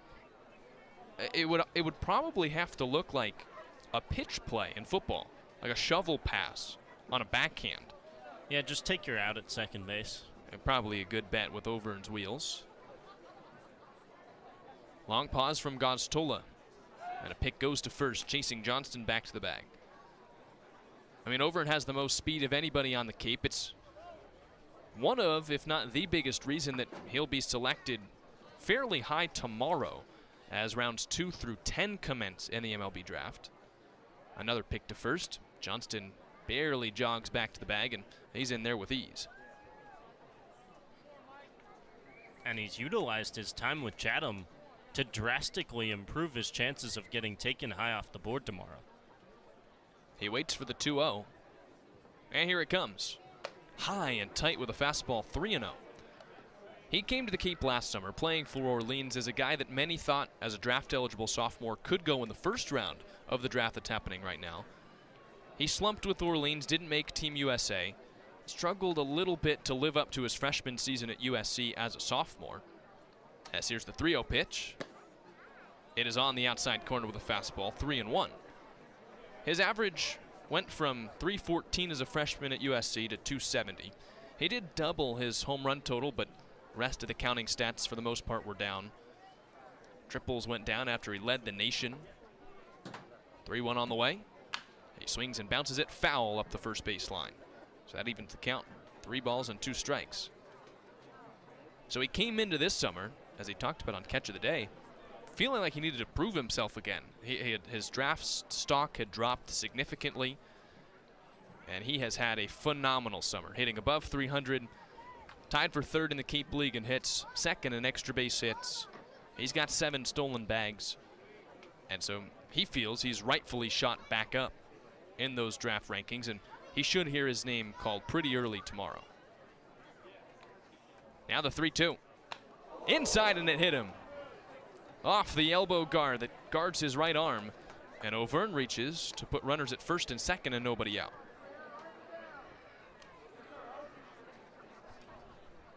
There's a right-hander warming up in the Orleans pen as Miles Goztola has gotten himself into a little bit of trouble here in the 3rd. He's got a 1-0 lead with Orleans in front, but the A's threatening 2 aboard and nobody out for Jaden Davis. Right-handed bat against the lefty starter for Orleans with Johnson at second and O'Verne getting his lead off of first. Goztola delivers, Davis shows bunt, and he takes low. 1 ball and no strikes. Callan Fang, righty for Orleans out of Harvard, is up and getting loose. He's been great this summer, sub-2 ERA. Catcher Ayers will head out and talk with Goztola. You always have to be weary of a mound visit like this. It does definitely look like Fang is on red alert warming up out there. As again, we mentioned, this is only Goztola's 2nd start of the summer. The leash could be short for the lefty, and Ayers might be trying to buy Fang in the bullpen a little bit more time to get loose. And the right-handed bat of Jaden Davis at the plate, the lefty Goztola for now staying on the hill. Didn't end up in a hit, but Davis probably had the strongest piece of contact first time through the order against Goztola. A screaming line drive to right that hung up for Ziegler Namoa. Corners creep in. The 1-0 pitch. Davis squares. He puts it down. Out near the mound as Goztola comes in. Fields with the bare hand. Slings to first, and he gets Davis by a step. Johnston goes 2nd to 3rd. O'Verne 1st to 2nd, and a good sacrifice bunt from Jaden Davis that almost turned into a hit. Number 4, Irish. Sets up the lefty Ike Irish with an RBI opportunity. 2nd and 3rd now for Chatham, 1 out. A's look to tie it up. 1-0 Orleans in the bottom of the 3rd. Overn's going to have a chance here to get about as far off the second base bag as he wants. 3 defenders on the right side of the base. First pitch. Check swing from Irish at a slider. He did not go around. 1 ball and no strikes. Basically, Overn just has to see how far the shortstop Lorenzo Miola is off of second. He's playing on the wrong side of the bag. Overn can get that distance, if not maybe a little bit more, off of the base. 1-0 pitch. In tight to Irish, 2-0. We have seen Orleans now 3 times and then tonight a 4th time. Nothing like this defensively through the first 3 games. They're shifting every hitter outside of 1 or 2 in this Chatham order 1 through 9. 2-0 pitch. Outside to Irish, 3-0. And it could be, with the right-hander Callan Fang warming up and a base open at first, that Kelly Nicholson and Miles Gaztola want nothing to do with Ike Irish here. This also could be the last batter for Gaztola. See if he gives Irish something to hit. 3-0 pitch. Fastball at the belt for a strike. It's 3-1. The first baseman Gurovich hugs the line but plays deep for Irish. Second baseman Mancini is swiveled out a step or 2 into shallow right. And Miola is at a normal shortstop position but reflected on the other side of the base over at second. 3-1. Swing and a miss from Irish.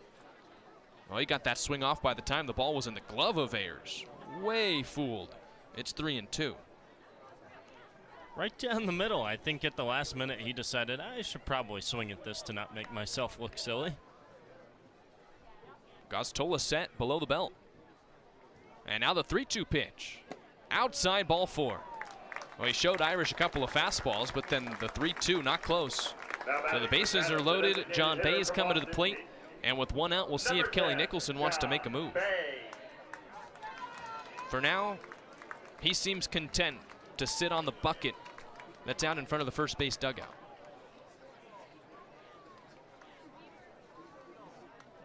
So maybe Gaztola wasn't pitching around Irish to start, he just couldn't find the zone. But now a left on right matchup, bases juiced.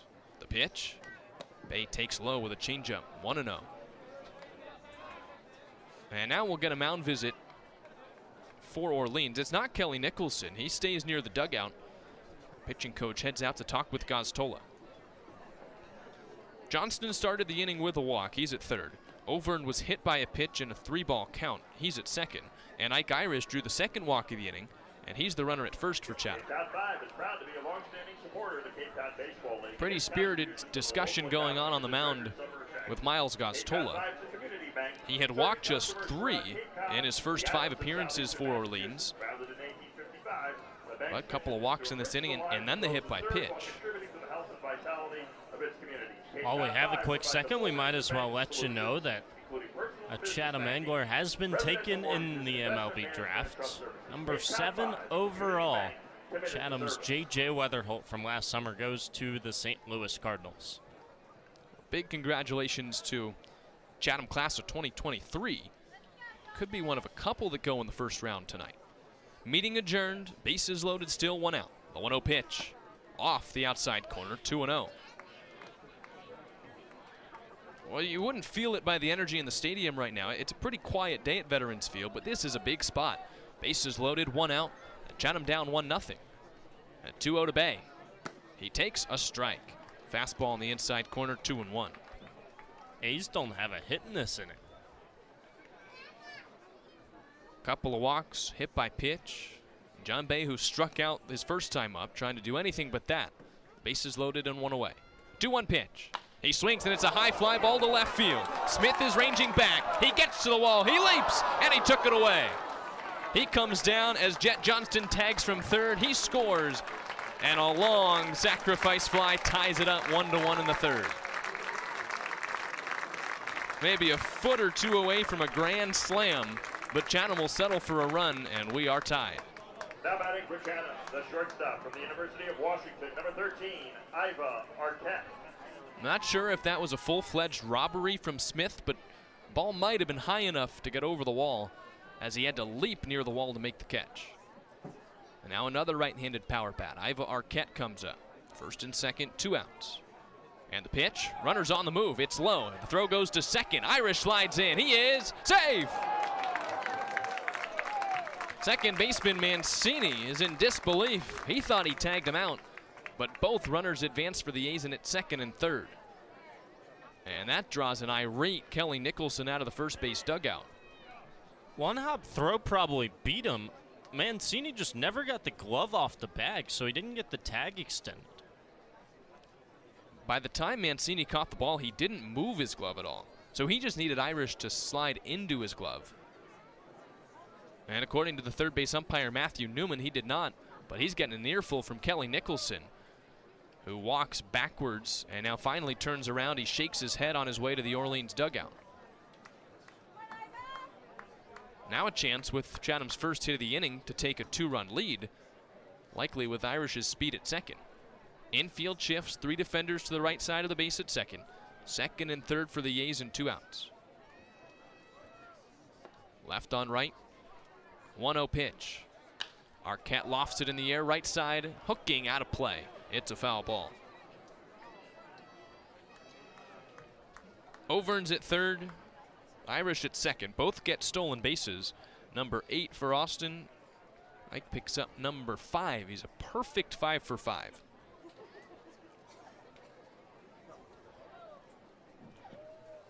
One and one on Arquette. The lefty Gaztola dangles his arm, and now he sets below the belt. 1-1 delivery. Slider outside, 2-1. Arquette bounced into an error over at short by Lorenzo Miola his first time. He stole second, but he was stranded there. As now in a 2-1 count, Kelly Nicholson decides this is the point to make the pitching change. He walks out, he points his index finger over towards that right field bullpen, and now Callan Fang is coming in. Maybe he just needed to wait until Fang was fully ready, but the Harvard righty comes in.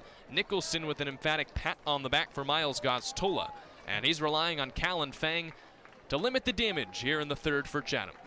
Now a 1-1 game. A's don't have a hit in the inning, but the sacrifice fly from John Bay has tied it up at 1. Fang faces Iva Arquette with second and third and 2 outs. When we come back, stick with us on the Cape Cod Baseball Network. Chatham on TRZ, Cape Cod. Thumb stuck out as I go. I'm just traveling up the road. Maps don't do much for me, friend. I follow the weather and the wind. I'm hitchhiking all day long. Got what I can carry in my song. I'm a rolling stone just rolling on. Catch me now, 'cause tomorrow I'll be gone. Family man gives me a ride. Got a pregnant Sally at his side. Yes, indeed, her children are a gift. Thank you kindly for the lift. I'm hitchhiking all day long.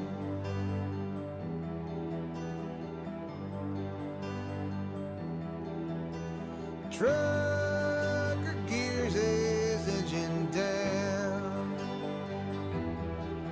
Says climb. The shortstop, number 13. An early Chatham bars in call to the bullpen comes for Orleans, and it comes in the middle of a count. Right-hander Callan Fang enters against the righty Iva Arquette with second and third and 2 outs for Chatham, bottom of the third. Fang looks to second, he pitches. Swing and a miss from Arquette at a curveball, 2-2. Kelly Nicholson, empty in the tank early, brings in one of the best relievers in the Cape League with 2 on, 1 in, and 2 outs for Chatham. He sets above his shoulders. The 2-2 is in the dirt, and a nice stop from Ayers to his right saves a run. And the count moves full 3-2. Fang is 6'3", 220 pounds. The Harvard righty enters for his 5th appearance. Across 4 so far, he's gone 16 innings, 8 hits, 3 earned runs, and 23 strikeouts. 3-2 pitch. Swing and a miss, strike 3.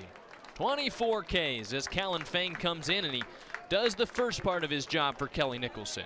He strikes out Arquette swinging, and Chatham settles for 1 run on no hits, no errors in the field, and 2 runners left on base. Ryan Jenkins heads back out for the 4th, and Andrew Selover will take things over here on the Cape Cod Baseball Network. Jenkins faces Ayers, Smith, and Lorenzo Miola in a newly tied game after the sacrifice fly from John Bay.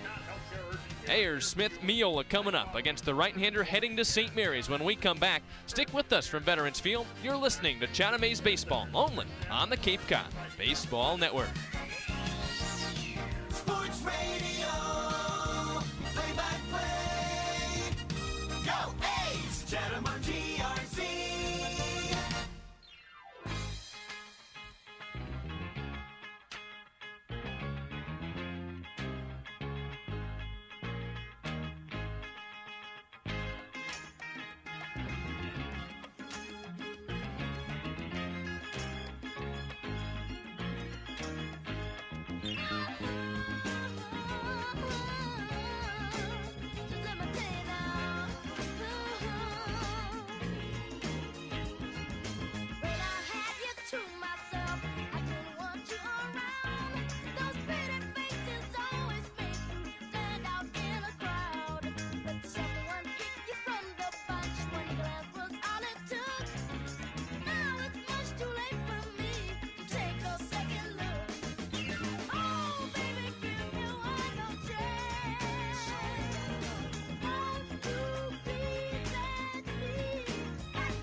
Hey, this is Sheets, your manager from the Chatham Anglers. You're listening to the Chatham A's Baseball with Andrew Selover and Jack Smith on the Cape Cod Baseball Network.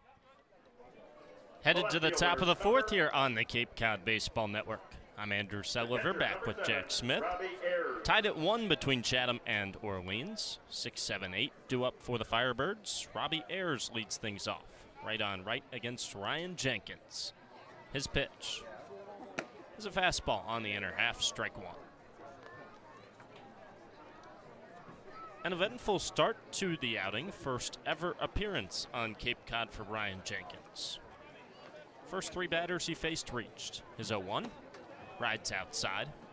1-1.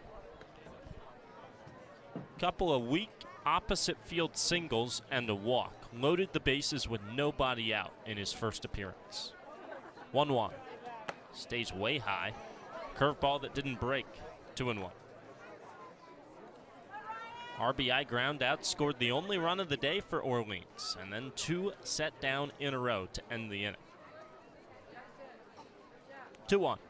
Swing and a miss. Healthy hack at an elevated fastball. 2-2.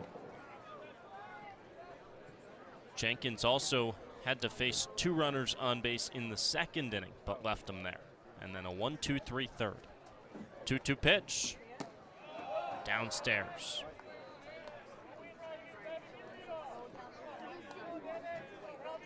Full count to start Robbie Ayers in the 4th inning. Jenkins out of the stretch exclusively. His 3-2. Up high, ball 4. The left fielder. Third walk issued today.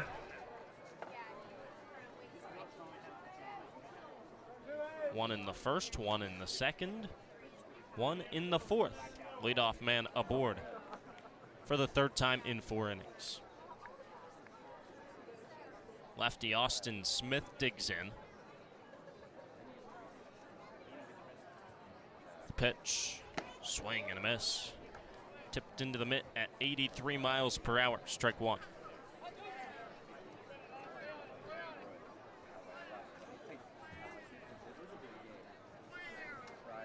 Jenkins looks to first, he comes home.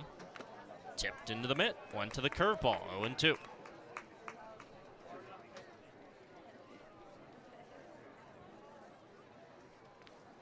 Jenkins glove to the face. Hides almost his entire face from the fans. Gets the sign. His 0-2. Skips in. Chest stop right at the dish by Ike Irish. Keeps Robbie Ayers at bay over at first base.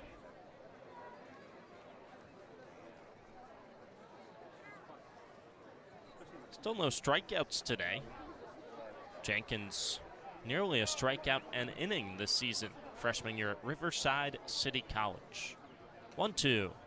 Strike. 3 looking. Curveball that freezes Austin Smith, and it lands right down the middle. First strikeout of the day comes with the backwards K. 1 on, 1 out. Lorenzo Miola to the plate in the top of the 4th. 1-1, Chatham and Orleans. Pitch. Check swing, tapper, foul. Curveball that likely would have landed below the zone. Miola couldn't hold up, and he bounced it back to the backstop.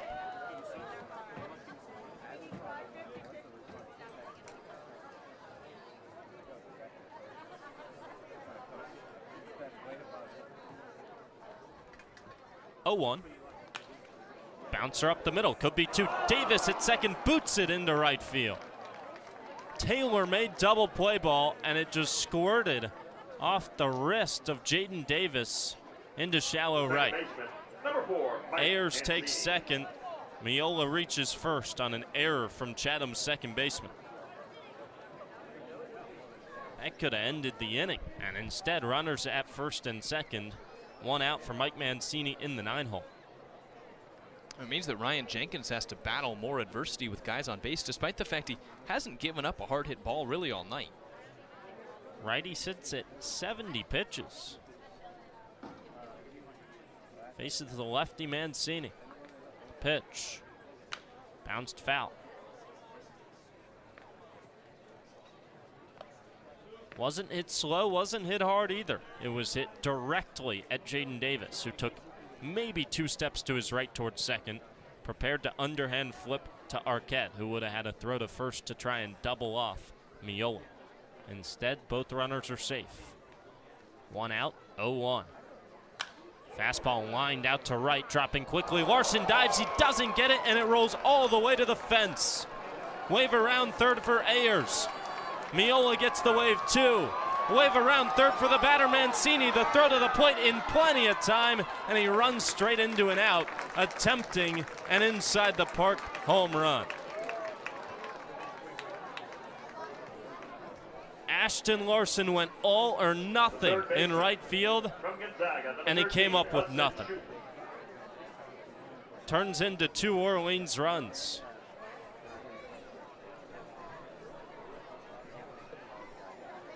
Three to 1 Firebirds, now 2 outs and the top of the order in the 4th. Brings up Hudson Shoup, first pitch. Swing and a miss. A line drive that was sinking in front of Larson. He went head first, and it one-hopped right over his glove all the way to the fence. And it is the first ball hit with a little bit of pace off the bat at 93. 0-1. Inside, 1-1. If Larson stays on his feet, it's a routine single. Ayers probably has to hold up at second base, and the bases are likely loaded with 1 out. 1-1. On the inside corner, strike 2. And check how big does that ground ball to second base for Jaden Davis play out now. Absolutely huge on a ball that easily should have gotten Chatham out of the inning. 1-2. Bounced foul the other way. And there's no error awarded on that play by Larson, but not the greatest decision maybe to lay out with no one behind you, especially like that where he didn't make any contact with the ball. So it goes down as a triple, and then the outfield assist. 1-2. Fisted foul.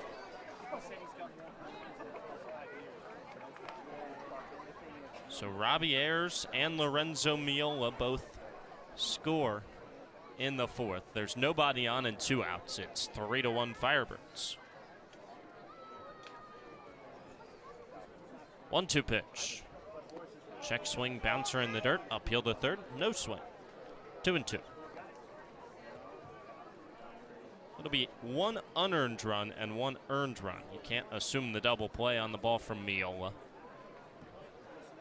But it was a double play ball. Could have ended the inning.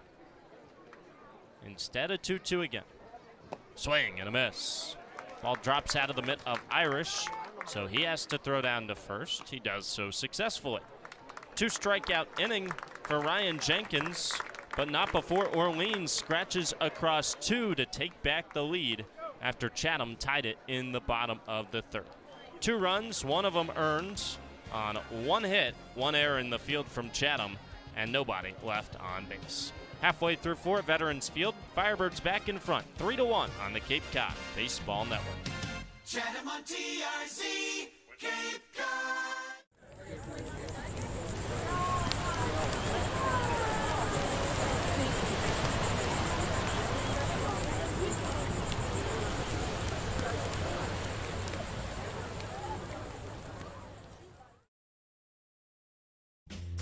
And I think of all the things what you're doing, and in my head I paint a picture. 'Cause since I come home, well my body's been a mess, and I miss your ginger hair and the way you like your dress. I want you to come on over and stop making a fool out of me. Why don't you come on over,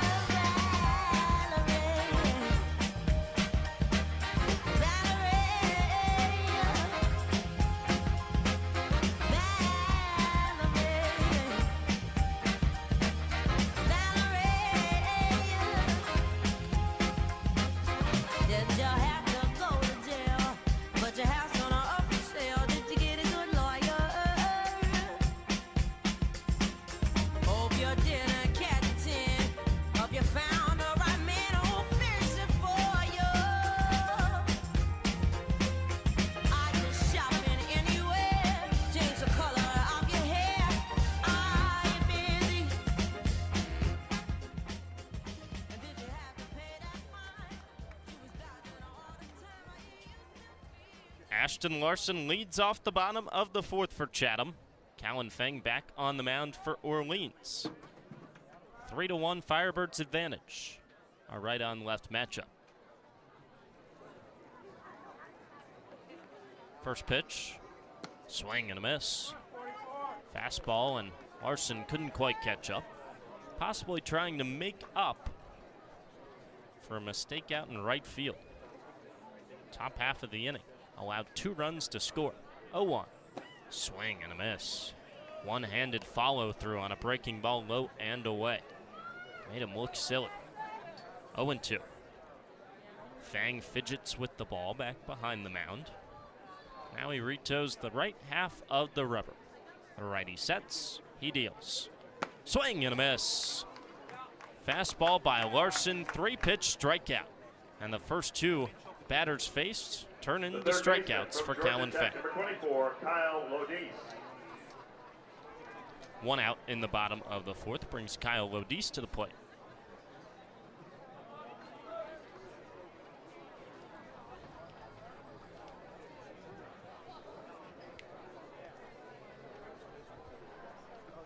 Pitch.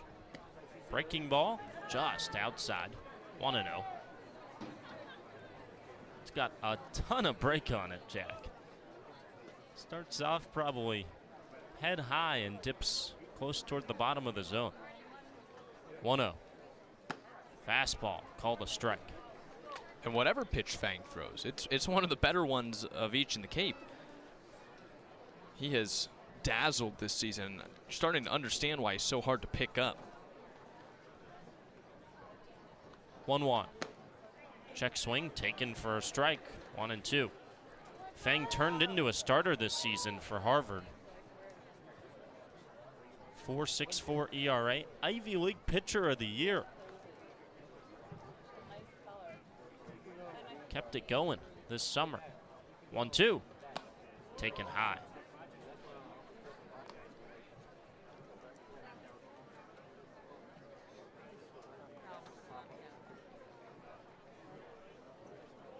Even count with Lodis. 1 down, nobody on. 2-2 pitch. Sails to the backstop, 3-2. So far this summer, just sub-2 ERA for Fang. He was great in summer ball last year for Lake Monsters. Futures League, sub-2 ERA there as well. 3-2. Cranked out toward right center field. Long run back from Moran. He's at the track. He looks up. It's gone! Kyle Lodis, his second home run of the summer. And he sends it out to deep right center field and cuts the Orleans lead to 1.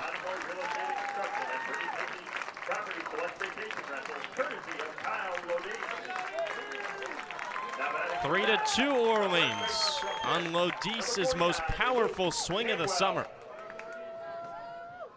Gotta feel good for Kyle Lodis after he's missed a couple of home runs by a combined 5 feet over the past week or so. First pitch to Cantwell, rises high. A lot of his teammates have been joking with him, Jack, that he has warning track power.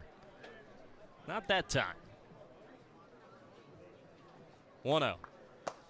Taken high. He got robbed in center field. He's gotten robbed in right field. It's always smart to put it a decent chunk over the wall. Now he makes the long run down to celebrate with the dog pound as the 2-0 stays high, ball 3.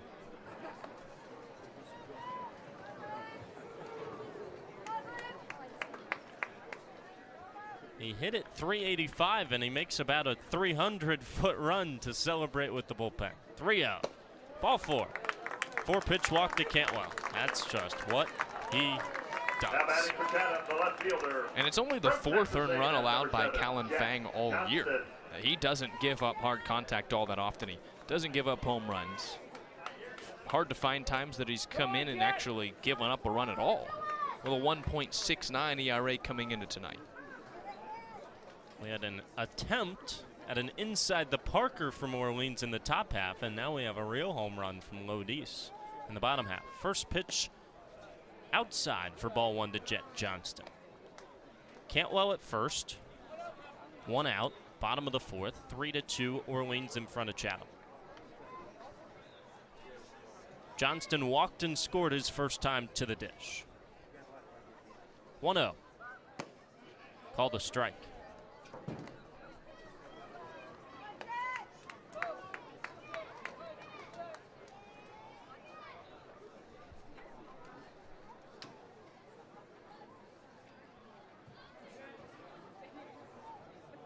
One. Swing and a miss. Johnston searching for the fences, and he went down on a low pitch, breaking ball well below the zone. He's down to his final strike. Top of the order, Austin Over and on deck. Fang sets. 1-2. Swing and a miss. Strike 3. Johnston down on strikes for the first time tonight. 3rd strikeout already for Callan Fang.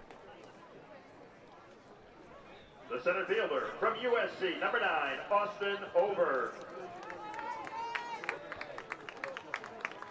Brings up Austin Over. 0 for 1. He was hit by a pitch in the 3rd.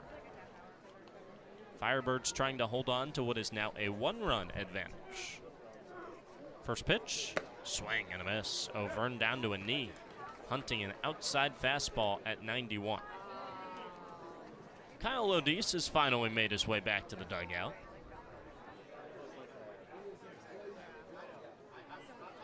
He's got some defense to play probably pretty shortly. Throw over to first. Not in time. Cantwell was dancing off, possibly trying to get himself into scoring position with 2 away.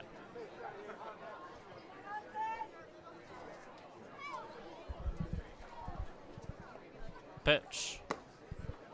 On the outside corner. Strike called. 0-2. Home run for Lodis is the first Chatham home run in 5 games. A's pitching has given up its fair share recently, but it's been a while since an Angler has put one over the fence. Runner on the move, the pitch. Swing and a miss, strike 3. Cantwell was halfway to second when that pitch was thrown, but Auvergne chased a high fastball, and Fang strikes out his 4th batter for his 4th out of the night. Chatham strikes for 1 run on a long home run over the right center field fence from Kyle Lodis. So 1 run on 1 hit, no errors, 1 man left on base for the A's. A Lodis home run is 2nd of the summer, makes it 3-2 Firebirds on the Cape Cod Baseball Network. Chatham on TRC.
Network.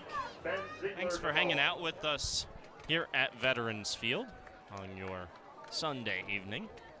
Nearing 8:30. Chatham trailing Orleans 3-2. Top of the 5th on deck. Chatham Marzine called to the bullpen for Chance Cox, and he pitches to Ben Ziegler-Damoa, who squares and pulls back for strike 1. So Chance Cox enters to a 1-run deficit in the top of the 5th. He replaces Chatham starter Ryan Jenkins. Final line after the 0-1. Just outside, 1-1. Final line for Jenkins in his first start. He was good, but got hit around a little bit on some flares. 4 innings, 4 hits, 3 runs, only 2 of them earned with 2 strikeouts. 1-1 on the outside corner, strike 2. He got roughed up a bit by just some softly hit baseballs falling into the outfield. A couple in the first, 1 in the second, and the big blow was the triple that scored 2 runs. Only 1 of them earned in the 4th inning. 1-2. Hit on the ground to second base. Davis up with it to first in time by 3 steps. Ben Ziegler-Damoa retired for the 2nd time tonight. He's now 1 for 3 with a couple of ground outs to Davis at second base. Jack Gurevich digs in from the left side. 5th appearance of the summer for Cox. Lefty out of Austin P. First pitch. Fastball fisted back, out of play. 6 2/3 innings pitched. 2.70 ERA coming into tonight for Cox. Last time out, arguably his biggest appearance. His 0-1. Up and tight, 1-1. Cox came in against Harwich a week ago and he pitched 3 scoreless innings in what was a 7-run deficit. First consistent reliever of that game for Chatham. 1-1. Outside, 2-1. And the A's ended up coming back thanks in large part to both Chance Cox and Hayden Murphy's efforts out of the pen, storming back to win it in extras. 2-1. Bounced off the foot. Gurevich hobbles it off outside the left-hand batter's box. 2-2.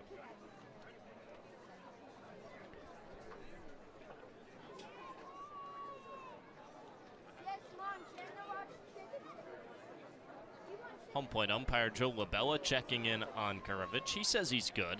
Just gets a couple extra seconds. Now everybody's back in their spots. Nobody on, 1 out. 2-2 the count in the top of the 5th. Cox is ready. He rears back and he fires. Lifted out to right center field. Larson ranges back. He leaps. He can't grab it. It's off the top of his mitt. He hustles the throw in, and that keeps Gurevich put at first base. 2 innings in a row with tough plays on quick reads for Ashton Larson. Much better jump on this one, but he just couldn't quite get the leather all the way around it. Turns into a 1-out single. At first, you might have thought that he had the ball in his glove. He did everything right except get it in there. Evan Griffiths to the plate from the right side. The lefty Cox comes home. First pitch swinging, laced into right center field. It drops in front of Larson. Another base hit. That one Ashton did not have a chance on. Big hole between first and second with Cantwell holding the base runner on, and Griffiths went the other way, taking advantage. The center fielder, number 10, Landon Moran. Back-to-back singles, 2 on, 1 away. Landon Moran digs in, another lefty.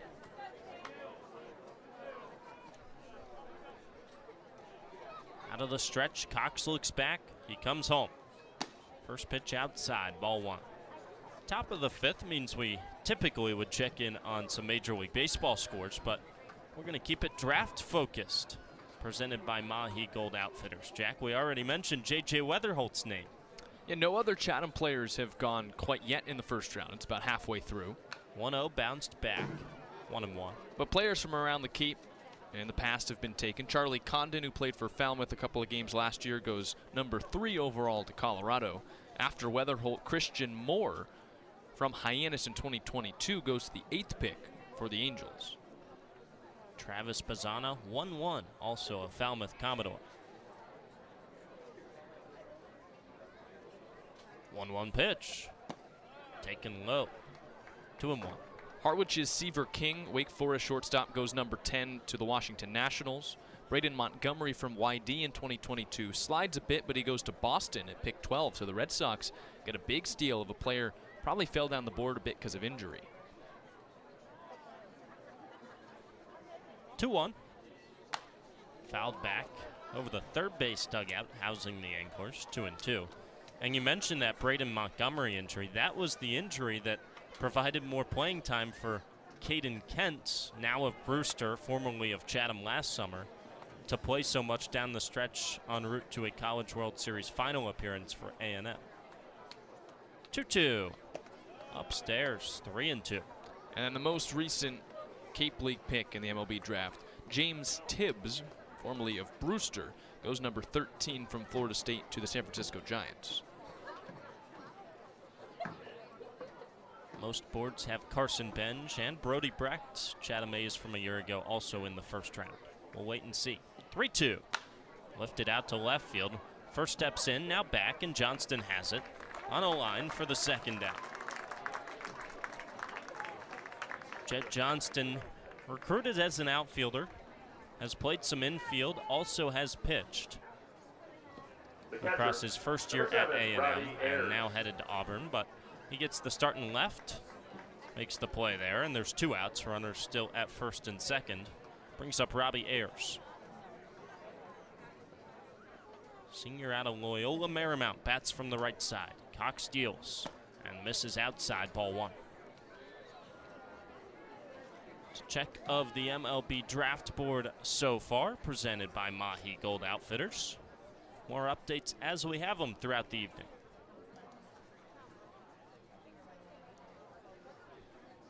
1-0. Broken bat flare to third. Charging play, Lodis tries the bare hand, he can't grab it, and it's an infield single.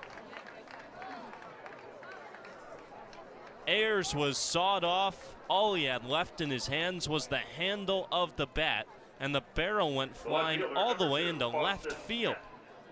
Lodis had to dodge it as that ball was just blooped in the air and landed halfway up the third base line. And by the time Kyle got there with the bare hand, he had no play, and he didn't pick it up cleanly anyways. So an infield broken bat single for Robbie Ayers loads the bases with 2 away. Orleans 3, Chatham 2, top of the 5th. 3 runs on now 7 hits and an error for the Birds. 2 runs, 2 hits, 1 error for Chatham. Austin Smith from the left side against the lefty Cox. Pitch, swing and a miss. Fastball over the outer half, strike 1.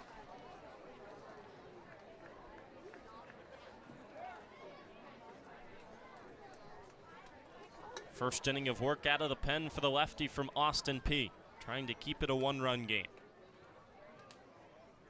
Cox with the 0-1. Low and away.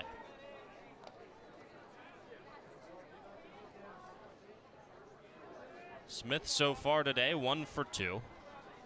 Single in the second. Strikeout looking in the 4th.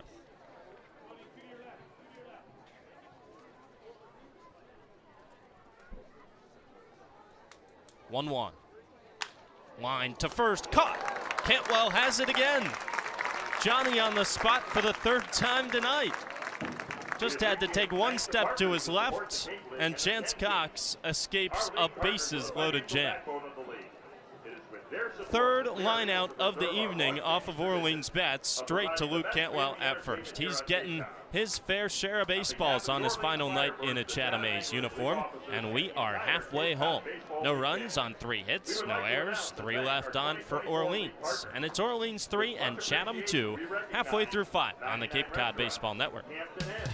Sports Radio play-by-play. Oh, A's, Chatham on TRC, Cape Cod. Oh, we're halfway there. Oh, give me all a prayer. Take my hand, we'll make it, I swear. Oh, give me all a prayer. Johnny's got his 6 string high. Now he's holding in when he used to make it talk so tough. It's tough.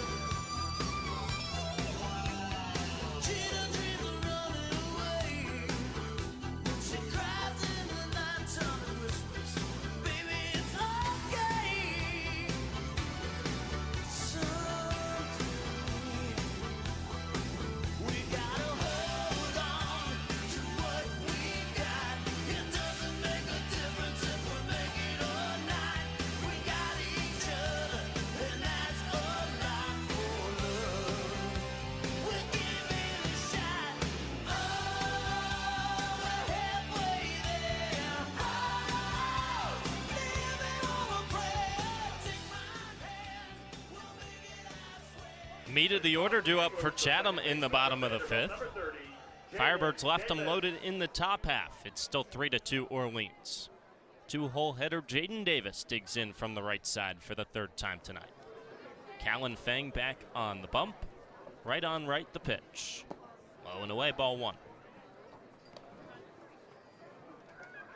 Davis flied out to right in the 1st, and then he moved 2 runners over with a bunt in the 3rd. 1-0. Breaking ball buckled the knees, strike 1. Davis was leaning out of the way of it, and it curved back onto the inside corner to the righty. Infield straight up the pitch. Another breaking ball on the outside, Black. Strike 2.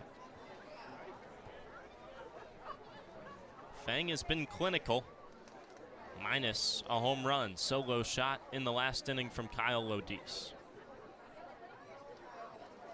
1-2. Fastball outside. 2-2.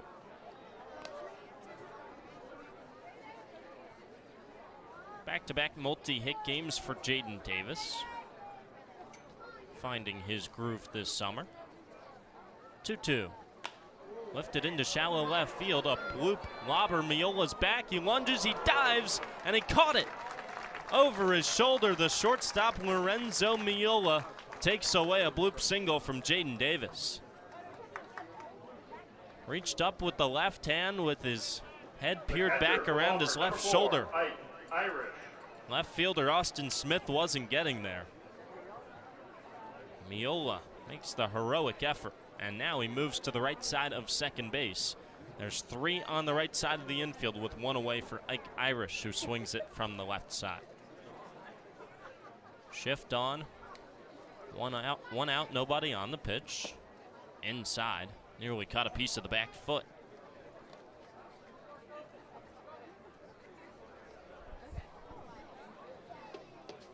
Irish 1 for 1. After he had a solid day last time out, the pitch popped up out of play. Bunt single in the first and a walk and a stolen bag in the third for Irish. 4 for 5 his last time out against Brewster. 9-6 win that Chatham comes into today on. 4 singles, 2 runs scored.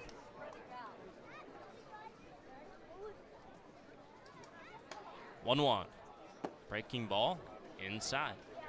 2-1. 2 backdoor breaking balls that both have been pretty close to catching the back foot of Ike Irish. He's up in the count, the pitch. Outside, 3-1. Fang in danger of his second walk today. 1 out, no body on, bottom of the 5th. 3-1 pitch. Outside, ball 4. Second walk tonight for Ike Irish. He's aboard for John Bay. Chatham, the designated hitter from Austin P. Number 10, John Bay. A lot of players with the power that Irish holds in his bat might get over-eager at the plate, but he seemingly takes what's given to him every time. Shift on to the other side for the righty Bay. First offering. In the dirt, in the left-hand batter's box, 1-0. I always find that he makes an infield single look about as entertaining as a home run. And a brief mound visit coming for Callan Fang. Pitching coach back out there along with the catcher Robbie Ayers. I mean, he's definitely not the fastest player on the team, but he runs the bases as aggressive as about anyone I've ever seen. He takes nothing for granted running up the first base line. He'll leg out just about anything. And it has earned him many hits this year. Warm round of applause during the pitching visit for Dennis Burbank. Chatham alum in attendance. Got a couple Chatham broadcast alums in attendance tonight too. Enjoying their all-star break that starts today. 1-0. Came in and clipped him. Caught the front knee of John Bay. Barely rippled the pant leg. Now batting for the Anglers, the shortstop from the University 2 on of a walk Washington. and a hit by Number pitch 13, brings up Iva Arquette. Arquette. Irish at second, Bay at first. Arquette 0 for 2, although he did reach on an error in the second inning. Right on right matchup with Fang, the pitch. Belted into left center field, drops down for a base hit. Wave around third for Irish. The throw from the center fielder Moran comes to third. John Bay slides in safely. Arquette tries to take second. He's punched out there. An RBI single from Iva Arquette ties the game, and it scores Irish. But Arquette got a little extra aggressive on a throw to third base Larson. And he's punched out at second for the second out. High five still for Arquette, although it could be a costly decision. A's easily should have had runners at first and third with one down. Ashton Larson bats, and he swings through a first pitch breaking ball, strike one. The throw went to third. It wasn't close to getting Bay, and so the third baseman Shoup came off the bag to greet it and cut down Arquette. 0-1. Outside.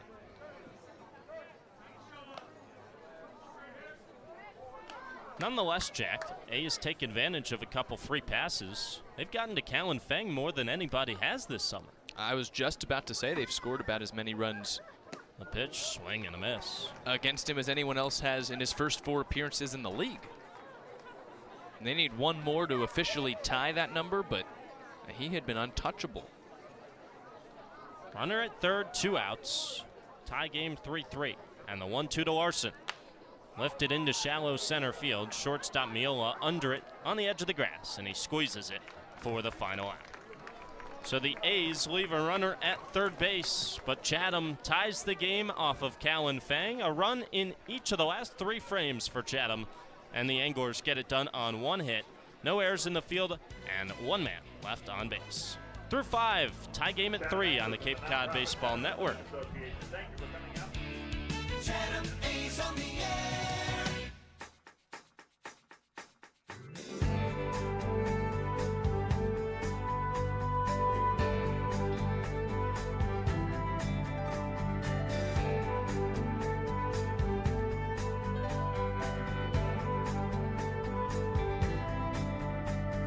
I got so down and out in Frisco, tired of the pills and the rain. I picked up, headed for the sunshine. I left a good thing behind. Seemed all of our love was in vain. Now my baby's coming in on the Tucson train.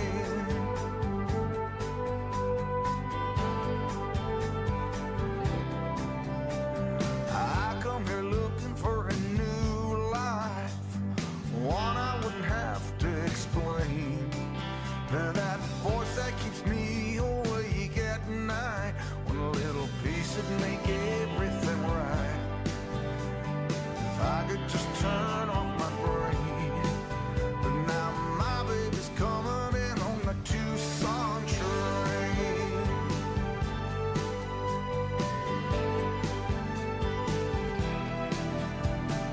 We fought hard over nothing. We fought till nothing remained. I've carried that nothing for a long time.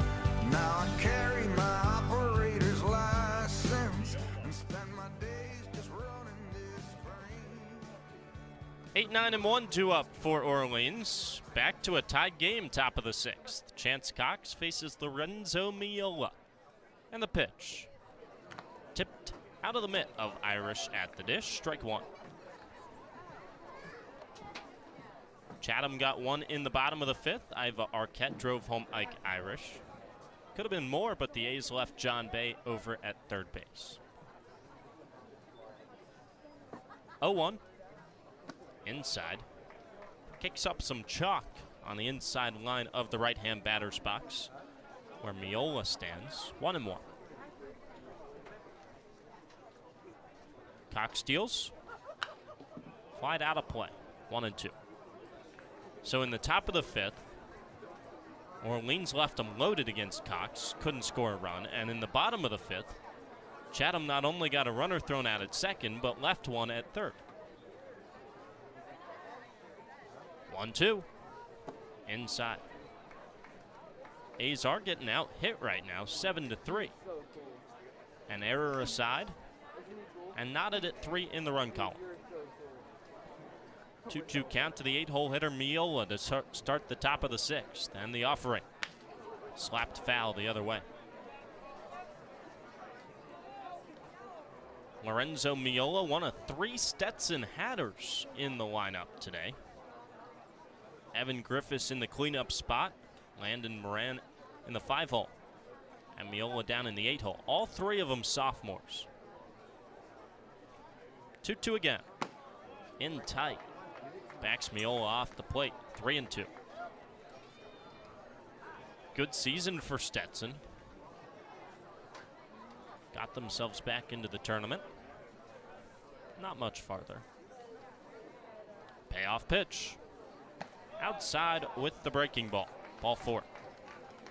Chance Cox loses Lorenzo Miola to start the top of the 6th. It's a leadoff walk. Brings up the 9-hole hitter, Mike Mancini. Andrew, another former Chatham A has gone in the MLB draft. Carson Benj, number 18, or rather 19 overall, to the New York Mets. He'll stay here on the East Coast. Two-way player.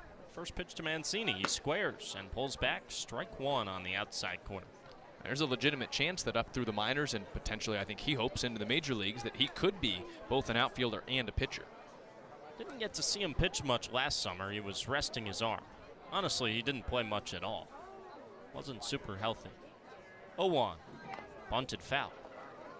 That might take the bunt out of the hands of Mike Mancini. He's behind in the count, 0-2.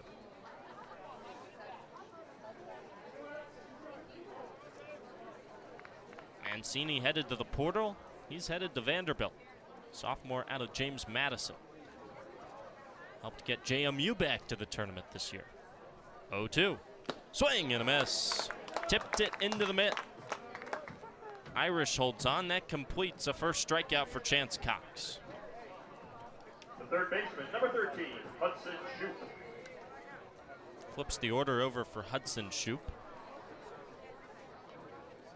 How about the year James Madison had in sports? Quite unbelievable, actually. Love seeing smaller schools too have success. First pitch to Shoup. Dots the outer black. Lefty's behind in the count, 0-1.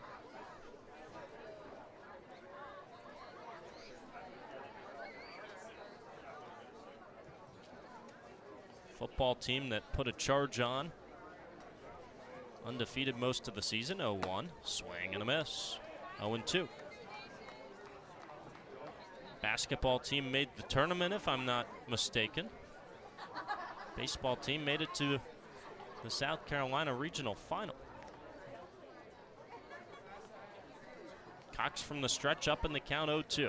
Looks to first and throws to first. He sends Miola back scrambling, but safely. And the football team has been approved a couple of days ago to move up to FBS play.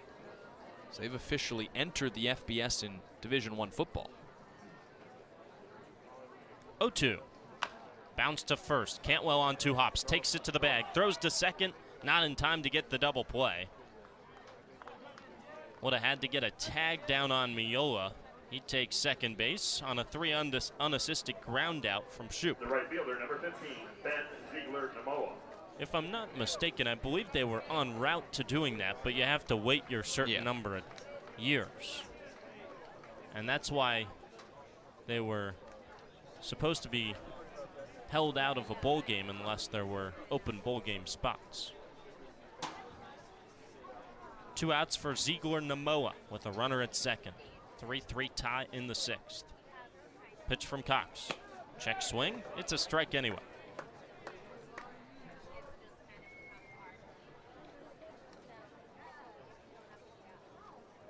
Ben Ziegler-Namoa, junior out of Hawaii, is 1 for 3 today. Couple of ground outs to Jaden Davis over at second base. Hit should give Orleans the lead back. 0-1. Huge cut and a miss. Fastball elevated up around the shoulders. Cox up in another count, 0-2. Trying to keep this game tied and send it to the bottom of the 6th. Bottom of the order due up then for Chatham. Runner at second, 2 down, the 0-2 pitch. Taken just high. Couple of steps off the mound for Cox. He thought that might have been strike 3 looking.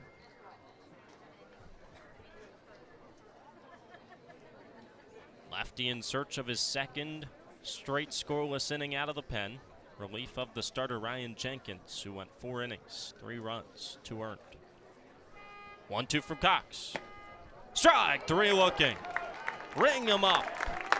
Such a big strikeout call that the notebook came falling out of the pocket of Joe LaBella behind the plate. Slider on the outside corner. Ziegler Namoa goes back to the dugout shaking his head. 2 strikeouts in the frame for Cox and no runs for the Firebirds. No hits either for Orleans. 1 left on. Miola left stranded in scoring position. Halfway through 6, still 3-3, Chatham and Orleans. Stay with us on the Cape Cod Baseball Network.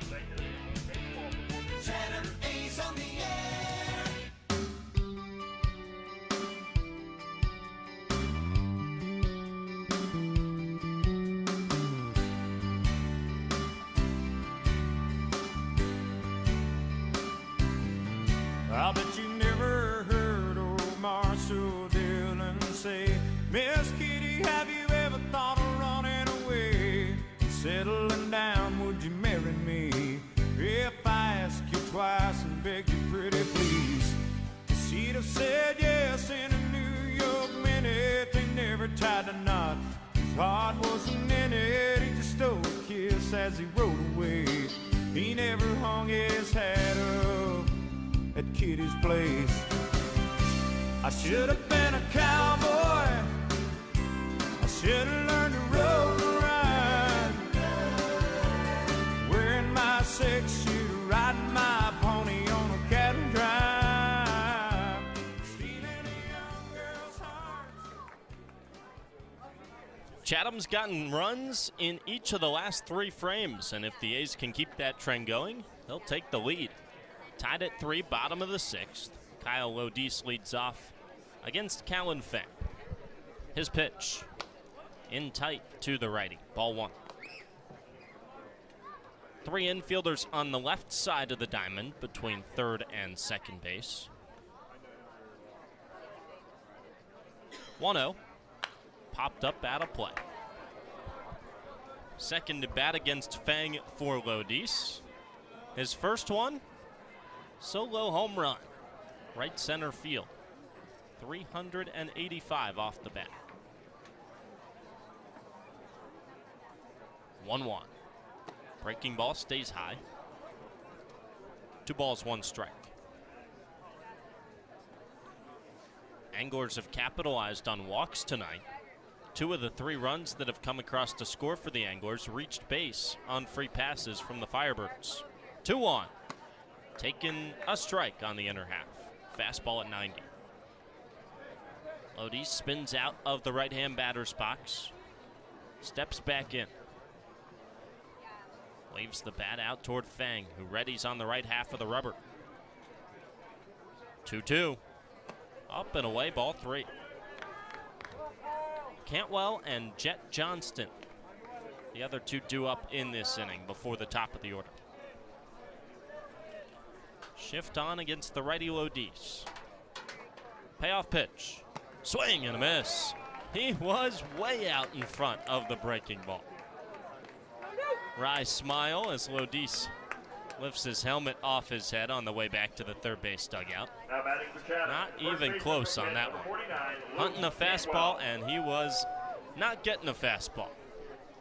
And that's more of what Callan Feng has done to hitters this summer than what the A's have done to him tonight. 5th strikeout for Feng. Faces Luke Cantwell on the pitch. A strike on the outer half. Shift goes the other way against the lefty Cantwell. 3 infielders on the right side of the diamond between first and second. Hudson Shoup lonely at third. And a swing and a miss at the 0-1 breaking ball in the dirt. Cantwell down to his final strike. Orleans 3, Chatham 3. Bottom of the 6th at Veterans Field. Nobody on, 1 away. 0-2. Skips to the backstop. While the bat boy goes to get it, let's get a check in on the Cape League scoreboard, Jack. Couple of final scores, but the one that matters most to the A's, Harwich loses again. That's 9 in a row. 6-3 at the hands of the Gatemen. Now the 1-2. Off the end of the barrel foul down the third base line. Katuitt beats Bourne. That's a final of 3-1. Katuitt at home. And Brewster hangs 10 runs on Falmouth a day after run ruling Wareham. 10-8 win for the Whitecaps. Another 1-2. Check swing, tapper off the mask of the catcher. Bounces away from Ayers, so Cantwell stays alive. Not sure he was trying to swing at that one, but he got pretty lucky because it was a strike. That would have been right down the middle. Couple new baseballs because Cantwell's fouled a few away. He tends to do that. You mentioned for Harwich, 9 straight losses. You lose your next game, that's a quarter of the season that you've just lost in a row. And to be fair to the Mariners too, going through a lot with pitching coach away, it does not come easy right now for Harwich. 2 of those losses at the hands of Chatham here at Veterans Field. Another 1-2 downstairs. And in the win for Brewster, Daniel Cuvée didn't homer. He did twice yesterday, but Ryder Helfrich did homer. So he is now in sole possession of the Cape League lead with his 9th home run of the year. How about a couple hogs out of Arkansas batting it? That pitch bounced to the first base line and foul. Just turned about 2 feet to the right of the chalk before Gurovich, the first baseman, could get a glove on it. I'd imagine the conversation between Vahiva Aloy and Ryder Helfrich will go something like Helfrich trying to rub it in Aloy's face, but Aloy saying, I was in the lead when I left YD. Got to put a smile on the Razorbacks coaches. That pitch up and away, ball 3. Tough year for Arkansas, upset in the postseason, but in summer ball, the Razorbacks and some transfers headed to Fayetteville have played. 3-2, ball 4. Long battle that Cantwell wins. Couple of foul balls, and then the last 3 pitches missed the zone. The left fielder from Texas A&M. And the obligatory couple of walks for Luke Cantwell have come even in his final game. Just has an uncanny ability, even against some of the league's best pitching when he's behind in the count, to find a way with a weird foul ball here and there and draw a walk. He's probably averaging a walk a game. First pitch to Johnston. Below the knees, ball 1. 2 walks and a ground out to first tonight for Luke Cantwell. He's aboard with 1 away. Chatham 3, Orleans 3 in the bottom of the 6th. 1-0. Johnston squares. He takes strike 1 at the top of the zone. It's 19 walks now in 23 games for Cantwell, but it puts him back in front for the most for Chatham, taking over Kyle Odis, and it puts him solidly at second most in the league. And how many hits for Cantwell? 15. Yeah. 1-1. Taken on the inside corner, strike 2. On base percentage has stayed in the top 10 in the league every time he's been a qualified hitter.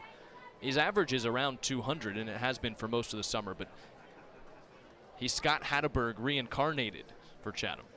And his teammates have let him know that. Johnston awaits instead of pickoff to first, and Cantwell back standing. Are we good on the Cape Link scoreboard? We got them all in? There's one other game going on right now. I was kind of waiting for it to go final. Oh. YD up 5-4 on Hyannis, and Trevor Moore needs just 1 more out with the tying run at second for the Red Sox. Pickoff throw skips in, and Cantwell back with the slide. Coincidentally, he faces Kyle Lodis's cousin, Alex Lodis, for the Harbor Hawks. So it's first and second, 2 outs, and a 1-2 count. So the Red Sox are a strike away. 1-2. Swing and a miss. Johnston down on a slider low and away. Second strikeout of the inning. 6th of the night for Cowanfeld. Now batting for Chatham, the center fielder. He's through 3 full From innings UNC, of work now. Number 9, Austin O'Verne. Flip the order for Austin O'Verne. Runner on first and 2 down. All the runs in that YD game have come since the 7th inning started. A 2 spot for YD, then a 4 spot for Hyannis before the Red Sox scored 3 in the 8th and lead 5-4. Right on left the pitch. O'Verne squares, but he pulls back. Ball 1. Third baseman Hudson Shoup was the only one on the left side of the diamond against the lefty O'Verne. but he's only 8 steps away from third base bag. O'Vern was trying to bunt for a single with 2 down and a runner on first. 1-0. Taken on the outer black, strike 1. So for now, we'll tell you the Cape League scoreboard, brought to you by Sweet Tomatoes Pizza, is complete. But we might get a final score shortly. Not close to final here. The pitch bounces in. Cantwell stays put at first on a great stop from Ayers. He jumped up with the baseball and carried it with them back behind the lefty O'Vern, as he gave a check on Cantwell but did not throw down there. Game not final.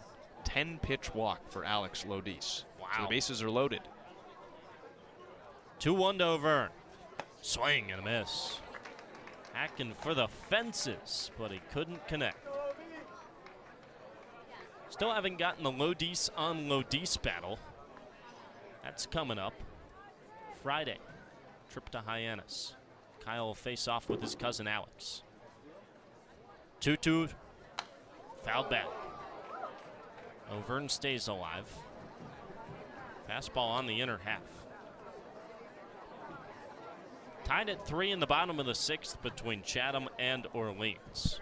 Cantwell at first with 2 down and a 2-2 count.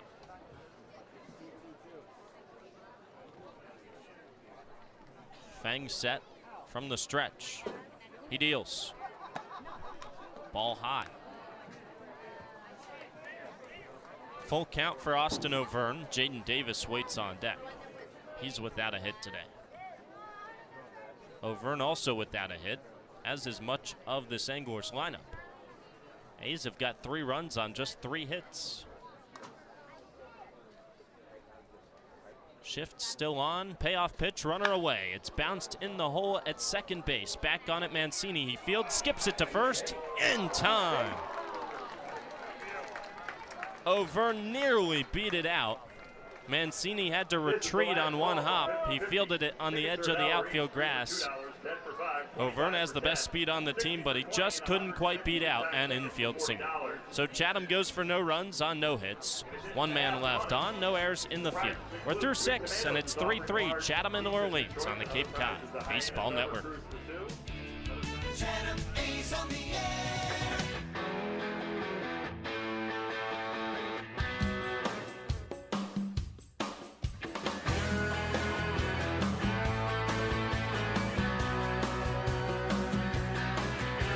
Sun coming up over New York City. School bus driver in a traffic jam. Staring at the faces in a rearview mirror. Looking at the promise of the promised land. One kid dreams of fame and fortune.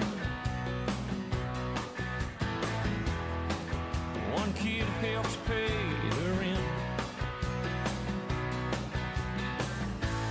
One could end up going to prison. One just might be president.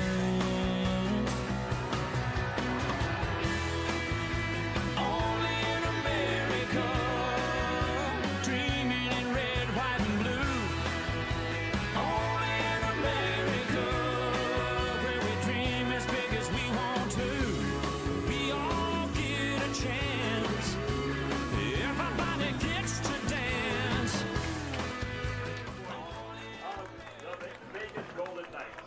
Only in America is the sky darkening in Chatham, Massachusetts, in front of a great crowd at Veterans Field, where Chatham and Orleans are duking it out, tied at 3. Jack Gurvich. Middle of the order due up for Orleans, 3, 4, and 5. Jack Gurvich in from the left side. The lefty Cox pitches and misses inside with a heater. Ball 1.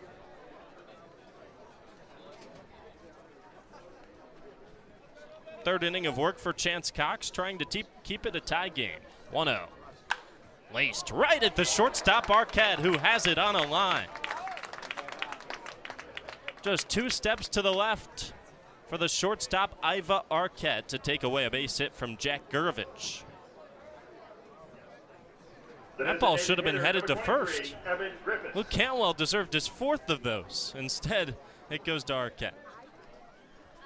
Cape League scoreboard can finally go final. Oh, yeah? A walk-off, 2-run single. And Hyannis beats YD 6-5. How about that?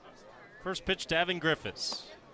Just inside, ball 1. Someone finally got to Trevor Moore, who blows the save. Good at-bat from Alex Lodis, and it was Dalton Bargo, who was 0 for 4, that picked up the line drive single to left field. 1-0. Up and away, 2-0. Sweet Tomatoes Pizza. You're getting your money's worth tonight. Cape League scoreboard is stretched across a full inning now. And we should remind you that should Chatham win tonight, they're within 2.5 of first place. 2-0, just below the knees. 3 balls, no strikes. 1 out, nobody on for Evan Griffiths. And the Cape League scoreboard is starting to matter just as much for Orleans, with Harwich losing 9 straight. 3-0, inside, skips away from Irish. It's ball 4. 4-pitch walk with 1 away. Evan Griffiths reaches first base. Mariners are now 9-15. A win tonight puts Orleans at 8-16. So a game away from being out of the cellar. 4 of 5 teams in each division in the Cape League make the playoffs. So Orleans, after a slow start, not out of the picture whatsoever. Cox faces another lefty. First pitch to Moran, runner on the move, misses inside. Throw down from Irish, skips away into left center field. Davis, the second baseman, has to run it down. He has no play at third. Evan Griffiths goes first to third on a stolen base and an error throwing down for Mike Irish. Go ahead run to third with 1 away in the top of the 7th for Orleans. And now Eric Beatty out of the dugout immediately. In a 1-0 count, he points down to the bullpen. Chatham's not messing around in the top of the 7th. Eric Beatty had no hesitation. Chatham's pitching coach makes the signal. It's a Chatham Bars Inn call to the bullpen for the 2nd time tonight for the Anglers. We'll get to the new reliever on the other side, as the A's go to the pen with the go-ahead run on third base with 1 away in a 3-3 ball game. Chatham and Orleans, top of the 7th. Come back with us on the Cape Cod Baseball Network.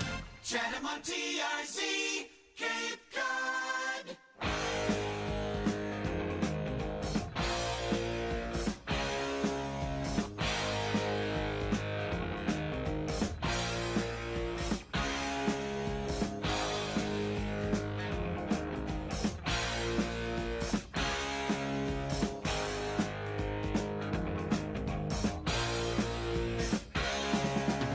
Guess who just got back today?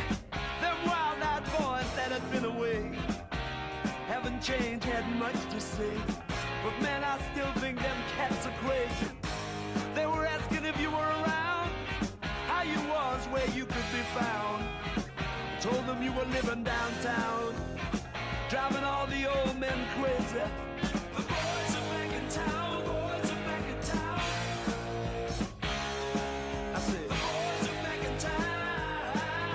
The boys are back in town. The boys are back in town. The boys are back in town. The boys are back in town. The boys are back in town.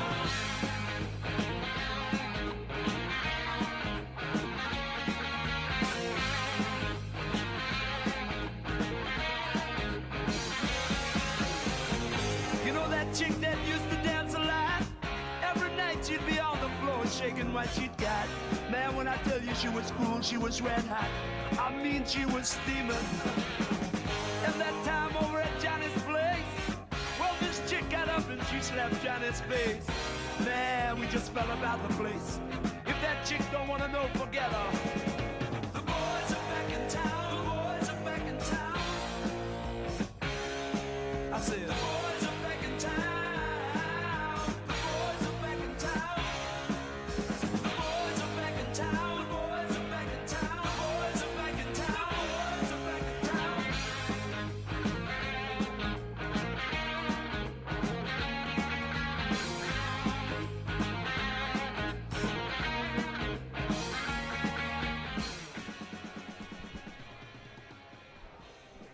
Chatham Barzine called to the bullpen for the Anglers. Ends the day for Chance Cox. And it brings out Tanner Franklin out of the pen for the A's. Righty out of Kennesaw State, headed to Tennessee, comes into a big spot. And we also brought a friend back with us on the Cape Cod Baseball Network out of the break. Chatham A's broadcast alum Jake Eisenberg, Kansas City Royals broadcaster, joins us. A's bring the infield in, 1-0 count to Landon Moran. Go-ahead run at third in a 3-3 game, top of the 7th. Infield in at all 4 positions. 1-0 count, Franklin's first pitch is a fastball at the top of the zone, strike 1. Jake, good to be back at Veterans Field. Oh, this is surreal to be back at Veterans Field. I haven't been back here since 2017, which was the summer after I was here as a broadcaster. So, I mean, it's been close to a decade if you're rounding up. This is a magical place. 1-1. Taken, strike 2, top of the zone. Is it Fenway Park and Veterans Field in one day? Fenway Park to Veterans Field in one day. Yeah, the schedule worked out perfectly. The Royals were heading into the All-Star break with a series against the Red Sox, and so day game today at Fenway. Got to drive out here and made it just in time for the bottom of the first after a little traffic. Love it. 1-2. Swing and a miss, strike 3. 3 straight fastballs from Franklin out of the pen, and he sets down Landon Moran quickly. 2 outs with the runner still at third, and the defense can retreat for Chatham in the top of the 7th. Robbie Ayers, the last hope for Orleans to try and take the lead. 3-3, top of 7 at Veterans Field. Franklin looks to third. He pitches. Fastball up and away, ball 1. Right on right matchup. Ayers 1 for 2. He's also walked and scored a run. Did the Royals win today? The Royals sadly did not win today. Oh, no. But it was a good ball game. We still had some fun at Fenway. Good. Lost 5-4. Chance for a win on Friday. Got it. 1-0. Squaring the bunt. It's taken for a strike. Slider on the inside corner at the knees.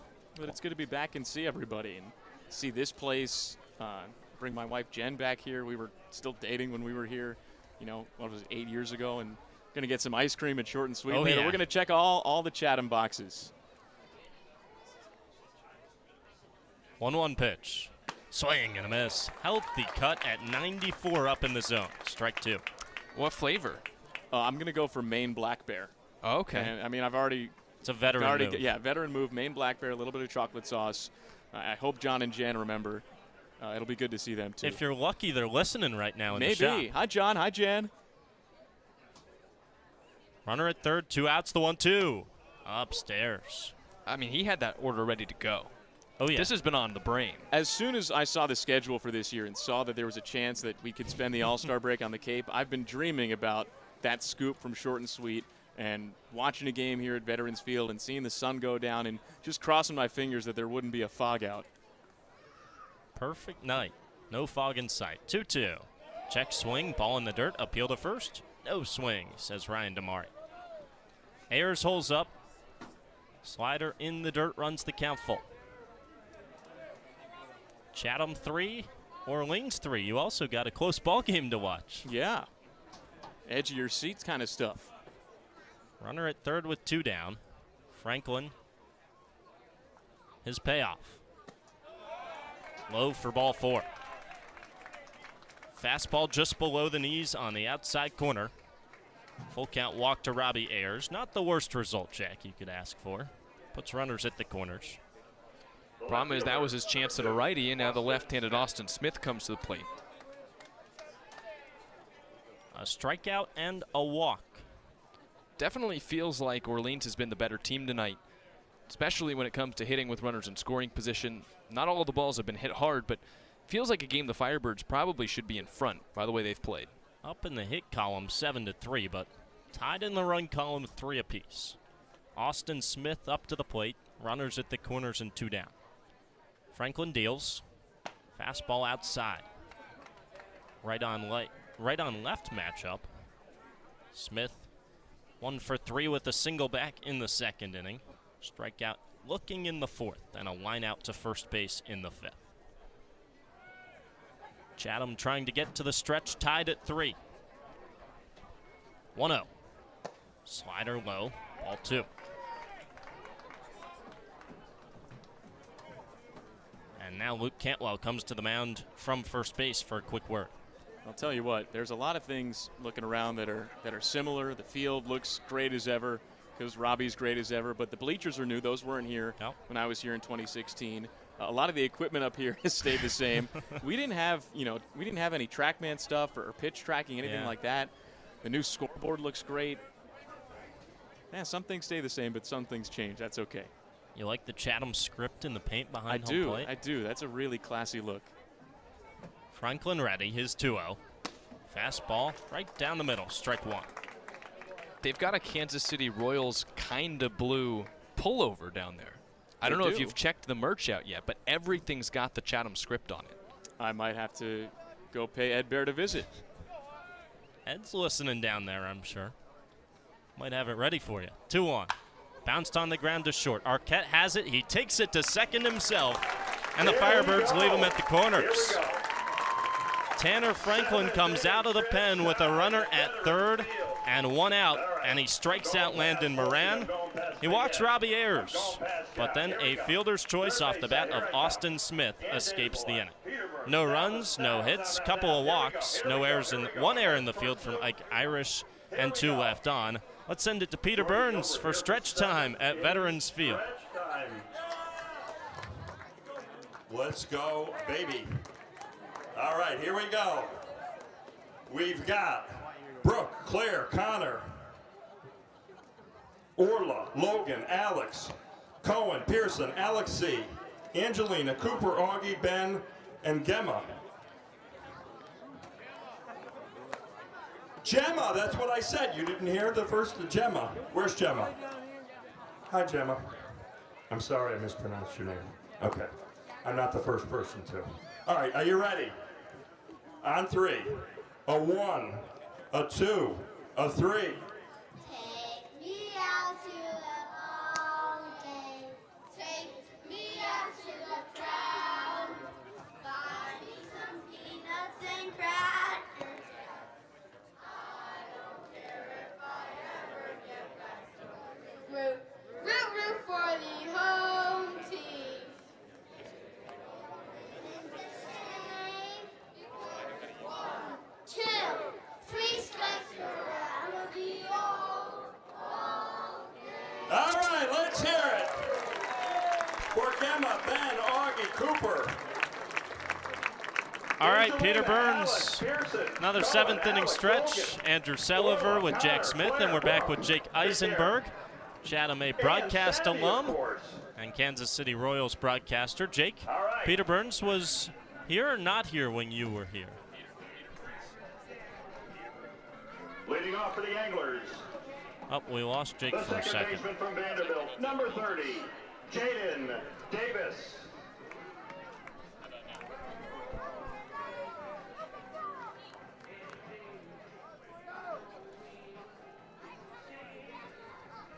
How about now? Yeah, now I gotcha. So yeah, Peter was here. Okay. The only difference though, so Peter was on the wireless mic down there doing the 7th inning stretch back in 2016. All the kids came up to the press box and they used the microphone that was here, and there was, I don't know, maybe 20 kids a night coming up here. It was chaos. It was beautiful chaos, but it was chaos. First pitch to Jaden Davis. Low and inside, ball 1. Chatham bars in, called to the bullpen for the Firebirds.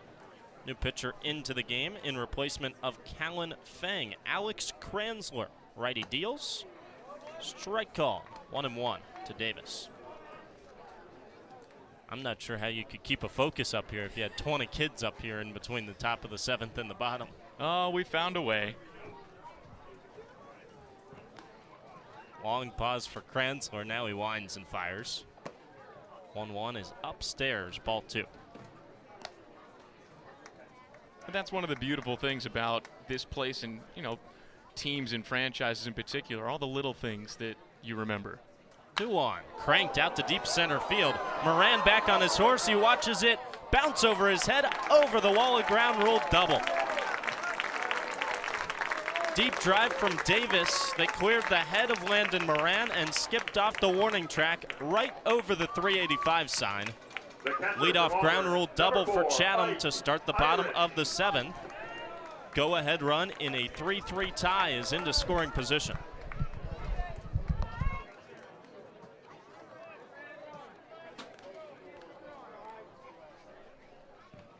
Brings up Ike Irish, infield in at the corners for the Firebirds. The pitch.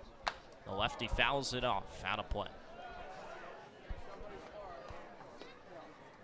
Do you have a top memory of Veterans Field? A top memory of Veterans Field? I can tell you what I don't have a memory of. We didn't have a single fog out my entire summer here. They said it was the first time it happened in a while. 0-1, skips in, good. Stop with the chest from Ayers. Eats it up to keep Davis at second. Let's see, I remember Stuart Fairchild hitting a go-ahead home run at YD. He's with the Reds now.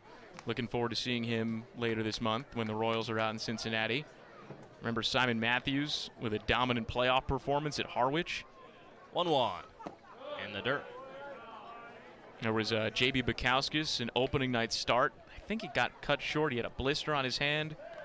And then he was off to Team USA a couple of weeks later. But that's just the on-the-field stuff.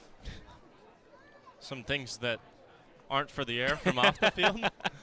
2-1. Slap down the left field line. It lands foul in front of Austin Smith, about 10 feet to the left of the chalk. Yeah, there's some off-field stuff, and we'll keep it off the field. I got one story that I remember about John Schiffner, who was the manager at the time, and I remember we did the manager chat with Schiff before every game, and that was something that I got the chance to do. And I remember a couple memorable ones. There was one, we went 17 minutes talking about his mustache, and only his mustache. 2-2. Hit on the ground through the right side, a base hit. Squeaks between Gurovich and Mancini. Stop sign at third, and Irish in a rundown between first and second. He is tagged out. No, they missed the tag, and he's still in a pickle between first and second. Now he's tagged out, and Davis stays put at third. Irish went full steam ahead around first base on a scorcher through the right side. He thought the throw was coming home, but there was a stop sign at third base for Jaden Davis. And a rude awakening turns into the first out for Ike Irish. Chaos on a single that turns into an out. They had to shift that way, so it took something special to get it through the right side. Davis at third, infield in, first pitch to Bay. On the inside corner, strike one. I also remember, I don't know if it's still the same in Wareham, where you guys are on top of the third base dugout, protected by only an L screen. 0-1 in the dirt. No, we've got netting all around. Oh, so they've upgraded. Yeah, rage in the cage. No, all we had was an L screen protecting us. So you brought your glove for pop-ups. Good story for you. We got a pop-up that landed in the cage. 1-1. Check swing, bounces out of the glove of the catcher Ayers. It's a ball outside. Ayers wants a new baseball for his pitcher. 2-1 count. I remember we were doing a game there, and you're on the third base sides. You've got kind of a tough angle of the field, but all the players are right in the dugout below you and can hear every word that you're saying. And they started throwing sunflower seeds and bubble gum. 2-1. Swing and a miss. Just kind of messing with us and having a good time. Was it the Chatham guys? Yeah, it was the Chatham guys. Okay, they flipped them. So now you're on top of Wareham, who's in the third base okay, dugout. that's an interesting dynamic. Yeah. 2-2. Bay takes strike three call. Fastball on the outside corner at the knees. Now batting for Chatham. 1 out to 2 outs on a backward K for Alex Kranzler. Iva Arquette. Jaden Davis still standing at third base as the possible go-ahead run in a 3-3 tie in the bottom of the 7th. Iva Arquette to the dish, the pitch. Strike called at the knees, 0-1. Shift still on to the left side of the diamond for the righty hitter. Kranzler from the stretch, he deals. Outside, ball one. But I only had the one summer here. You've had the two. First one for Jack, but it was a really special summer with some really special people. 1-1 in the dirt. 2-1. Vic and Mary Roberts were our host parents. Got a chance to see them tonight. I told them to make sure to pet their dog Nikki for us. Got a chance to see the leadership too. It's a good catch-all for everybody, right? Oh yeah. 2-1. Bounced on the ground to short. Fielded there, Miola across the diamond. In time, and a fist pump for Alex Kranzler. He leaves Jaden Davis stranded at third base. Chatham goes for no runs on 2 hits, no errors, and 1 man left over at third. It is still tied 3 apiece. Jake, thanks for joining us. Guys, thanks for having me. Keep up the great work. Looking forward to tuning in when possible, and it's pretty special to be back here. Beautiful night at Veterans Field. Love it. Enjoy the rest of your trip up here. Enjoy the rest of the summer. Rest of the season with the Royals. And we've got 2 innings to go, maybe a possible extra inning. Tied at 3 through 7. Stick with us. Top of the 8th next. Chatham and Orleans on the Cape Cod Baseball Network. Sports Radio, play-by-play. Go A's, Chatham on TRC.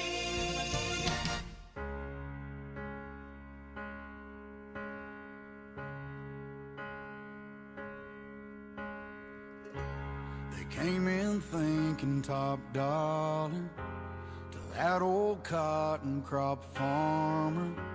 They knocked on his screen door and he said, Lord, what you need, boys? And they said, you know, all the others went and cashed out. We got the subdivision all mapped out. It'll sit right here on this land. And you could leave town a rich man. And he said, boys, whatever you're offering, it won't be enough. 'Cause I got a little girl that used to swing right there. I still see her pink bow in her brown hair. She's in the big city, but she still calls home. What's she gonna do if she comes back and we're gone? And over there under that white oak tree, beneath the crosses where Top of the 8th, 3-3 tied. Chatham and Orleans on the Cape Cod Baseball Network. And Jack Smith takes you home in a close ball game. Thank you, Andrew. 8-9-1 to the plate for Orleans against Tanner Franklin. First pitch to Miola. He bounces it up the third baseline, a foul ball. So Tanner Franklin is out there. It's his first full inning of work after he came in and he got the final 2 big outs of the 7th to hang a 0. Came in with a runner at third and 1 out, but got out of it. Right on right. Here is his 0-1. Miola takes a fastball for a strike. It's 0-2 on the outside corner. Miola today has bounced into a fielder's choice and an E4 before he walked in the 6th inning. Franklin from the windup, first base side of the rubber. Delivers. Swing and a miss, strike 3. He blew the fastball by him at 92. It's his 2nd strikeout, and it's the first out of the 8th inning. Again, the A's still being out hit tonight by Orleans, but 3-3 the score, and it's been like that since the end of the 5th. A's got individual runs in the 3rd, 4th, and 5th. And now it's the 9-hole man, Mike Mancini. Right on left matchup, the pitch is high and away outside. It's 1 ball and no strikes.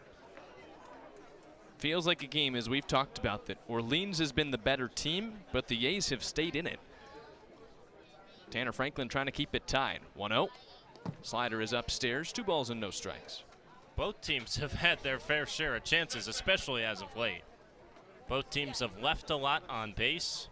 Chatham's left a runner on base at least 1 every inning. And Orleans has left 10 total across 7 frames. 2-0. Down low to Mancini, 3 balls and no strikes. Mancini has the big swing of the night for Orleans. It was a triple that could have been a single, but Ashton Larson dove for it and couldn't get it. That knocked in 2 runs in the 4th before he was gunned out looking for an inside the park home run. 3-0 from Franklin. High, ball 4. He sailed the fastball up above the zone. It's a 4-pitch walk, and it puts the go-ahead run on base for Orleans with the top of the order coming to the plate. The third baseman, number 13, not the cleanest game for either team. A's have made 2 errors. That's the 7th walk for Chatham pitching. So far, some of these smaller mistakes haven't snowballed into big innings for Orleans. But you're playing with fire with a team that's leaving guys on base. At some point, things level out. Here's the left-handed bat of Hudson Shoup, who's 1 for 4. The runner at first and 1 out. Franklin now from the stretch looks towards first. Makes a second peek, now throws. And misses low. 1 ball and no strikes. 5 straight out of the zone for Tanner Franklin. Bullpen now getting loose for Chatham with a right-hander warming up. And just in that 7th inning alone, Jack, both teams had a runner on third and 1 out, and neither of them scored. Long pause for Franklin. Now he spins and picks to first. Mancini dives back to the base. It's like neither team wants to take the lead tonight. Orleans was up 3-1, then 2 straight for Chatham, and the 4th and the 5th. Silent since. 1-0. Outside. 2 balls and no strikes. Shoup singled and scored in the first. That was against the starter Ryan Jenkins, who went 4 in his first start for the A's. The Shoup hit was just a floater over the head of Kyle Lodis at third. It's his lone hit of the day. He's also struck out, flied out to left field, and grounded out to Luke Cantwell.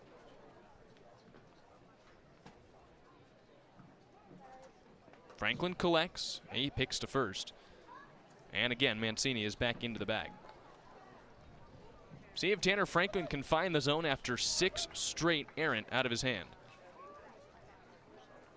3-3 the score, top of the 8th. Runner at first and 1 out for Orleans. Right on left, Franklin sets across the letters. He pitches and misses high. It goes to the backstop out of the glove of Irish. That allows Mancini to go first to second. He takes the turn around the bag but stops there. A 3-0 count. And the potential go-ahead run for Orleans is in scoring position.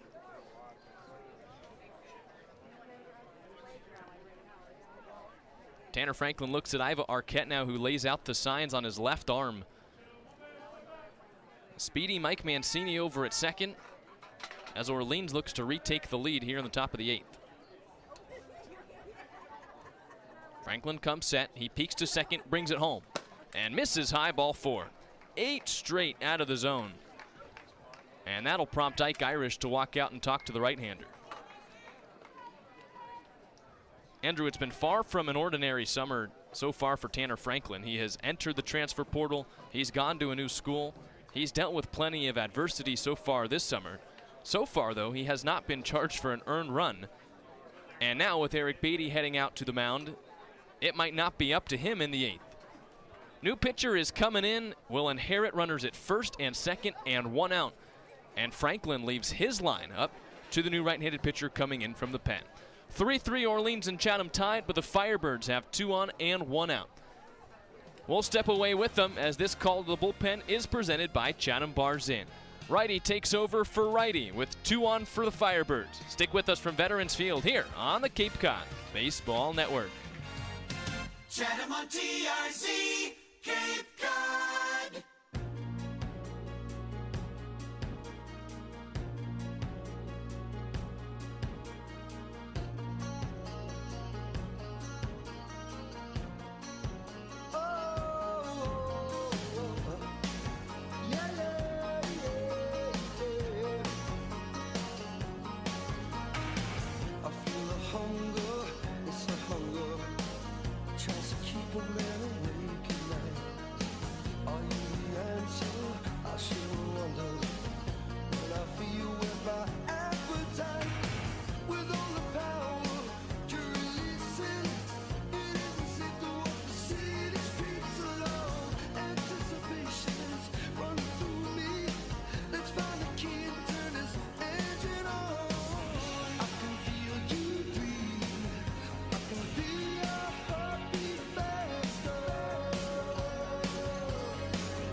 Top of the 8th, 3-3 between Orleans and Chatham, and a new pitcher enters the game for the Anglers. This call to the bullpen is presented by Chatham Bars Inn, and it brings Hayden Murphy to the mound for the second time this week. The 6'3", 190-pound sophomore from Auburn, and inherits runners at first and second from Tanner Franklin, 1 out in the inning, and Ben Ziegler-Namoa, the lefty, coming to the plate.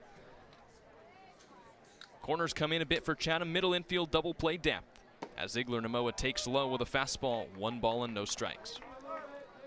Murphy is what you would call the closer now for the A's after Titan Hayes, Pierce George, and Micah Ashman all departed this week for the MLB draft. Murphy got his first save of the summer earlier this week in a win over Harwich. 1-0 pitch. Fastball on the outside corner for strike 1. It pops the mid at 92 to move the count to a ball and a strike. Murphy has said he's not going to get beat with his backup pitches, so you can expect a healthy dose of fastballs out of the righty. Country hardball from Murphy, who peeks to second and throws. It is the fastball, and it's a strike on the inside corner, 1-2. He's got a 4-pitch mix, but in spots like these, high leverage situations, if he's going to get beat, he wants it to be on his best. He came in the 8th inning the other day against Harwich with a 1-run lead, went 4 up, 4 down. Swing and a miss, strike 3.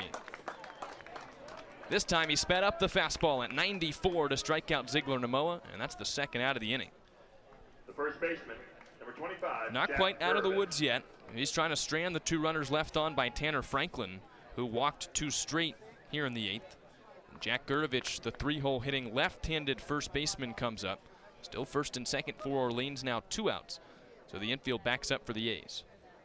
Murphy kicks and fires. Swing and a miss from Gurevich. It's 0-1. Caught just a stitch as he put it back into the glove of Ike Irish. No balls and a strike. Tell you what, Murphy's putting it where he can hit it. Nobody's squared it up yet. He set at the belt, the 0-1. Strike, 2 call. Fastball at the ceiling of the strike zone. Means that Murphy's ahead 0-2. In that game, he went 4 up, 4 down. He got his first save. Basically only used the fastball. Got a pair of strikeouts in the 9th. Here the 0-2. Swing and a miss, he struck him out. He climbed the ladder again with the fastball, and it's all business for Hayden Murphy, who strolls off the mound after back-to-back strikeouts. He leaves the 2 runners on for Tanner Franklin, who still has not allowed an earned run on the Cape this summer. That sends us to the bottom of the 8th, as the A's now have a chance to take the lead late into the game. 3-3 our score. Orleans and Chatham heading to the bottom of the 8th on the Cape Cod Baseball Network. Chatham on TRC, Cape Cod. What kind of feeling? I'm high on believing that you're in love with me. Lips as sweet as candy, its taste is on my mind. Girl, you got me thirsty for another cup of wine. Got a bug from you, girl, but I don't need no cure. I just stay a victim if I can for sure. All the good love when we're all alone. Keep it up, girl. Yeah, you turn me on. Hooked on a feeling. I'm high on believing that you're in love with me.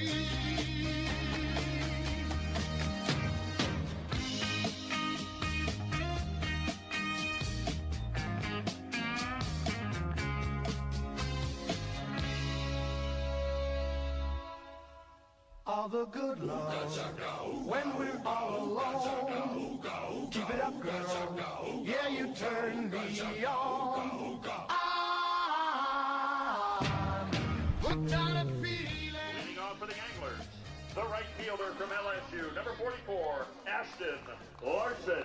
Back for the bottom of the 8th from Veterans Field. 3-3 between Orleans and Chatham, and the A's send a 6, 7, 8 in the order against a new right-hander for Orleans. This call to the bullpen presented by Chatham Bars Inn brings in Luke Jackson.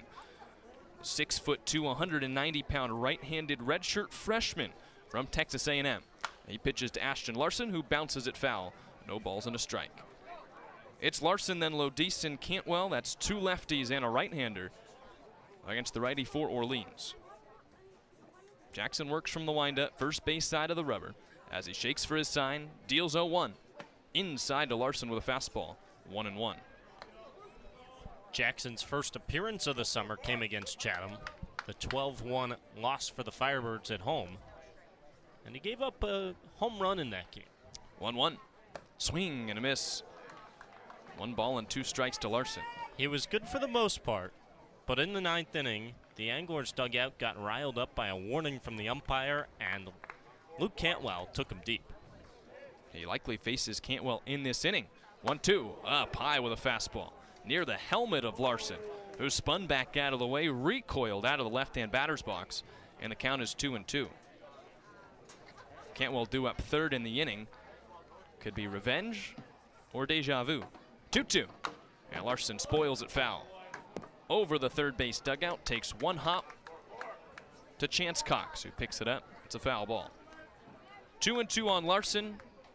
Orleans and Chatham deadlocked at 3 in the bottom of the 8th. Another 2-2. In the dirt with a changeup. 3 balls and 2 strikes. Today, Larson has bounced out to 3rd. He has struck out swinging and hit a pop-up to the shortstop Miola that ended the 5th.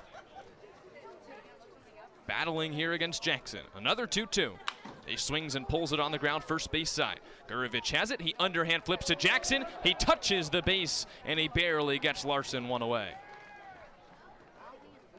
Larson was hustling up the line, and Jackson on his 2nd toe tap managed to get the front corner of the base and retire the first out of the inning.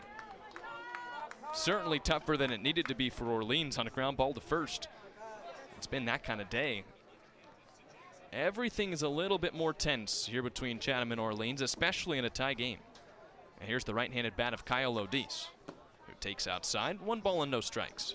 He wasn't sure he got it that first time, so he went back. And at least one of the 2 times, Ryan Damari, the first base ump, thought he got it. 1-0.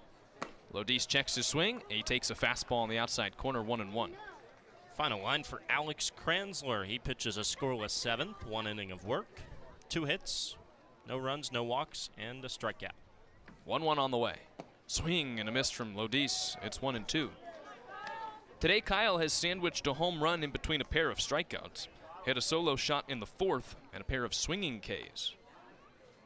Behind in the count, 1-2 with 1 out and the bases empty. The pitch.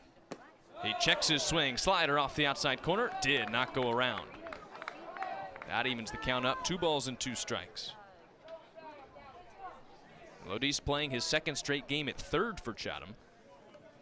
1 for 3 day. Here comes the 2-2.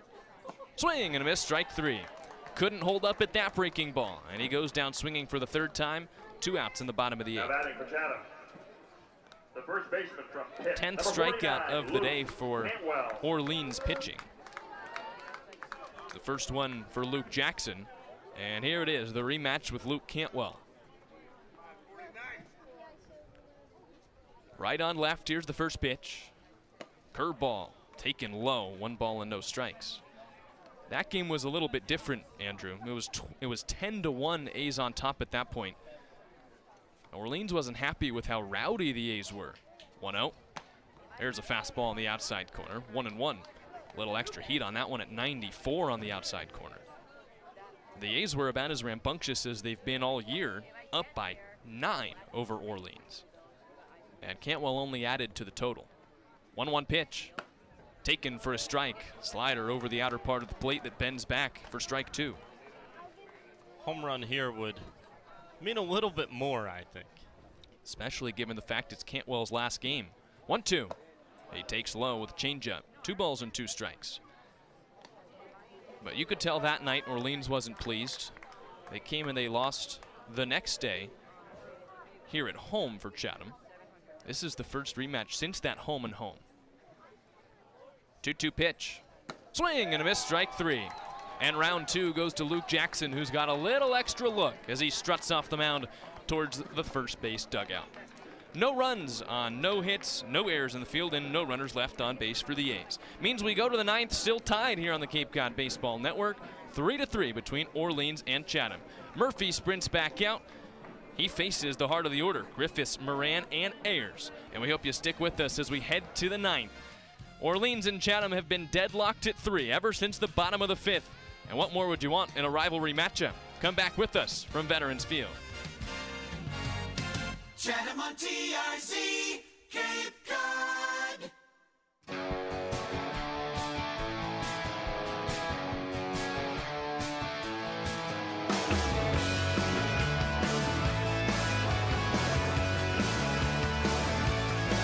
I was trying to find my way home, but all I heard was a drone bouncing off a satellite, crushing the last lone Americanized. This is radio nowhere. Is there anybody alive out there? This is radio nowhere. Is there anybody alive out there? I was sitting around a dead dial, just another lost number in a file, dancing down a dark hole, just searching for a world with some soul. This is radio nowhere. Is there anybody alive out there? This is radio nowhere.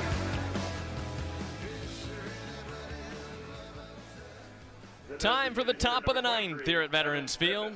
Orleans 3 and Chatham 3, and the Firebirds send the heart of the order to the plate against Hayden Murphy.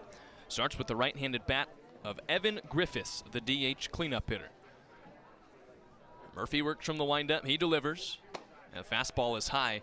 It's 1 ball and no strikes. We have a defensive replacement for you. Jet Johnston is out of the game. Caleb Stelly takes over in left field. Likely hits in the 9th spot. 1-0. Fastball at the top of the zone for a strike. It's 1-1. So Johnston's day finishes with a walk and a pair of strikeouts. Stelly, if he's hitting in the 9th spot, will lead off the bottom half of this inning for Chatham. 1-1. Breaking ball is high, 2 balls and 1 strike. So it's Griffiths and then Moran and Robbie Ayers, 2 right-handers and a lefty against Chatham's right-handed closer Hayden Murphy, working in a tie game, 3-3 in the top of the 9th. He's from the windup, from the first base side of the rubber. 2-1 is popped foul, back and out of play, 2 balls and 2 strikes. Murphy entered in the 8th with a potential tying run, or rather go-ahead run at second base. There was also a runner at first, just 1 out. He proceeded to strike out Ziegler Namoa and Jack Gurovich swinging. 2 up, 2 down so far for Murphy. And now the 2-2 pitch. Missed low with a slider. It's 3 balls and 2 strikes. We've seen more breaking stuff here from Murphy after he told us a couple of days ago that late in games really wants to just trust his fastball. Let it eat. 3-2 on the way. Misses inside. It was the fastball. And it's a leadoff walk in the 9th for Evan Griffiths. Second walk he's drawn today to go along with a hit. And so the go-ahead run is on base on the 9th walk of the day that Chatham has allowed. Means that Landon Moran comes to the plate. Stetson, center fielder, is a left-hander, but he's 0 for 4 today. Couple of lineouts, 1 to left and 1 to first, into the vacuum mitt of Luke Cantwell. Cantwell holds on the runner, and Moran squares to bunt. He takes low with a fastball, with Lodis charging 1-0.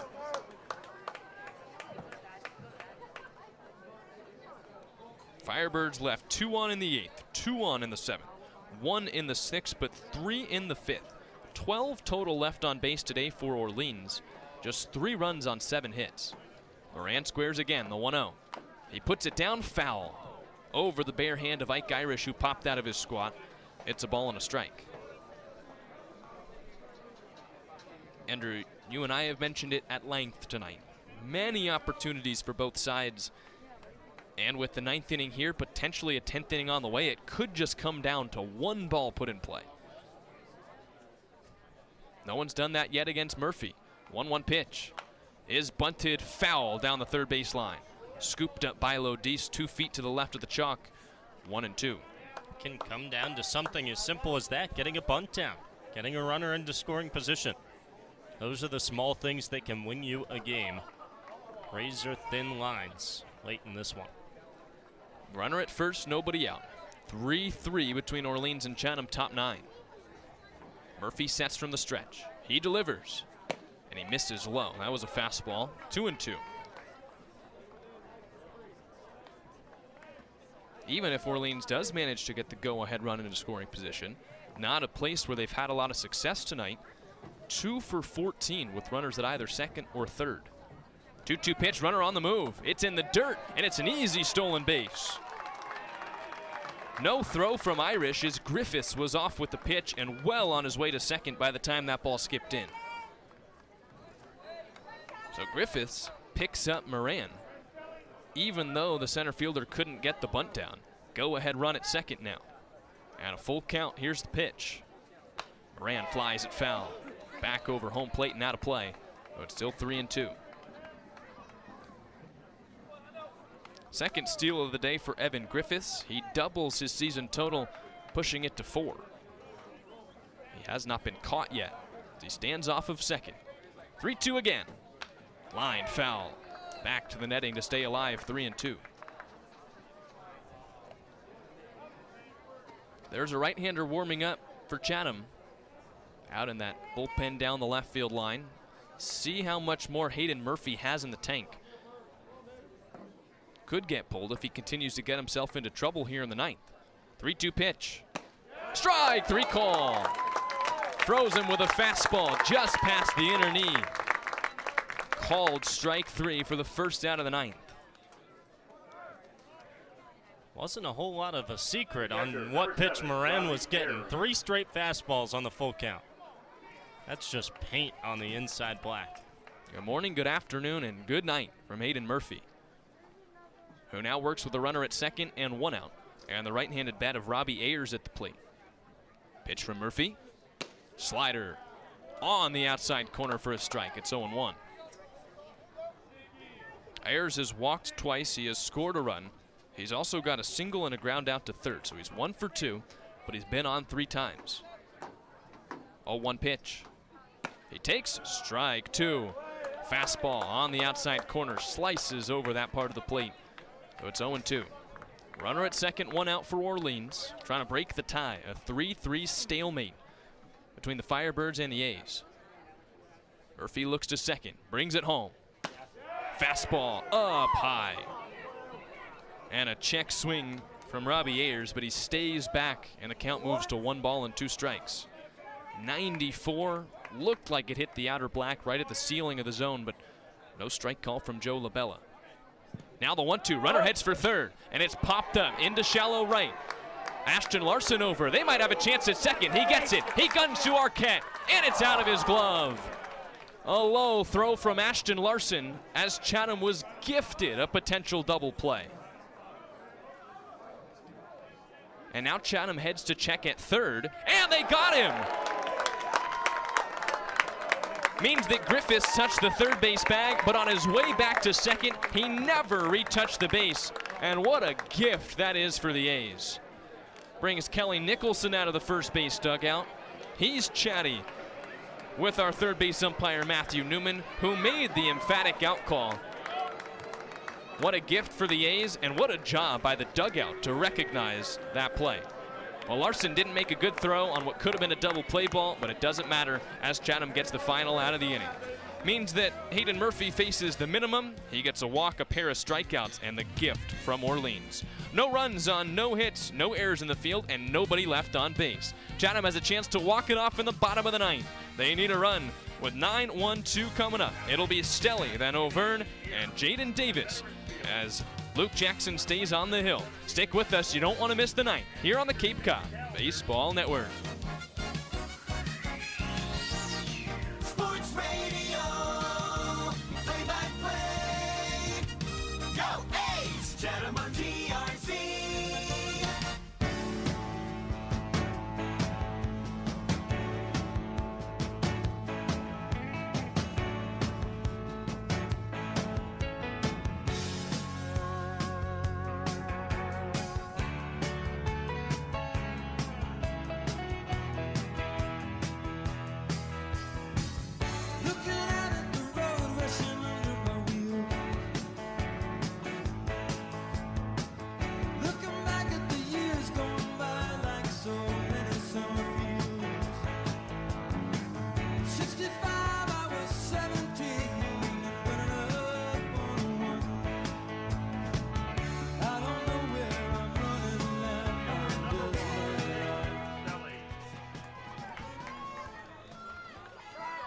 Well, here we go. Bottom of the ninth, and Chatham and Orleans still tied at 3. Chance for the A's to walk it off with a run against Luke Jackson for Orleans. 9-1-2 due up. The first at bat for Caleb Stelly in relief of Jet Johnston after he entered as a defensive replacement. Right on right, the pitch is popped up foul, backing out of play. So it's no balls and 1 strike. Stelly came in to left field for Jet Johnston. He's a right-handed hitter, followed by Austin O'Verne and Jaden Davis, a lefty and then a righty. As Luke Jackson works for Orleans, he kicks and deals. High and tight and to the backstop. Almost hit Stelly in the head. And that's pitch number maybe 4 or 5. That is almost hit an A near the helmet area. It whizzes by the skull of Stelly. 1 ball and 1 strike. Now Jackson delivers, and Stelly bounces it towards third. Shoup gives ground. He fields. He throws to first, and he gets him by a step. So Stelly retired to start the 9th. That's the first out of the inning. With Stelly's speed, that was not an easy play for Hudson Shoup, who had to wait for the hop to come down, and he unleashed a rocket to get it. So it means Stelly is 0 for 1, and the top of the order comes back to the plate for Chatham. Austin O'Verne, in his final game for the A's, has a chance to start a potential walk-off rally in the 9th. 3-3 between Orleans and Chatham. Here's the pitch.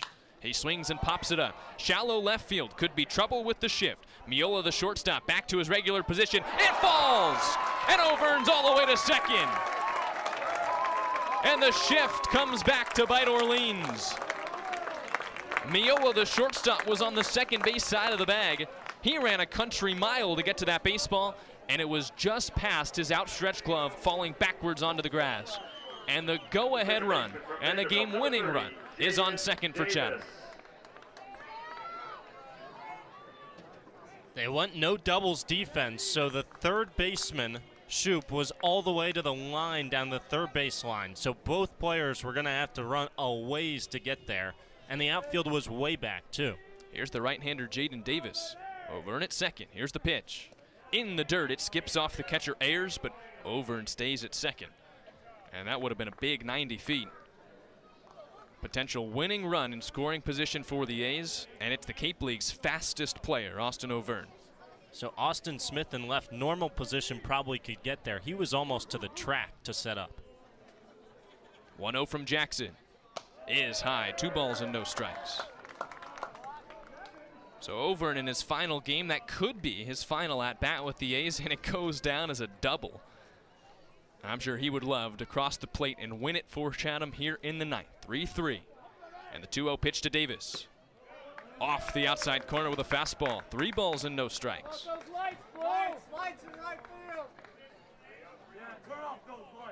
There's a car with its lights on down the right field line. Fans not quite pleased. 3-0 on the way to Davis. First a spin and a look back to second. Luke Jackson working his second inning for Orleans. Went 1-2-3 in the 8th. Carr drives away now. 3-0 pitch. High to Davis, ball 4. So he's at first. Ike Irish comes to the plate with first and second and 1 out. And Andrew, that could have been a calculated move there to set up a potential double play ball. Davis's run does not matter here in the 9th, as if O'Verne scores, the game's over. Yeah, it's not a bad decision, but they will shift Irish, so it's not as easy of a double play as if you were playing straight up double play depth. That means Miola is again on the other side of second.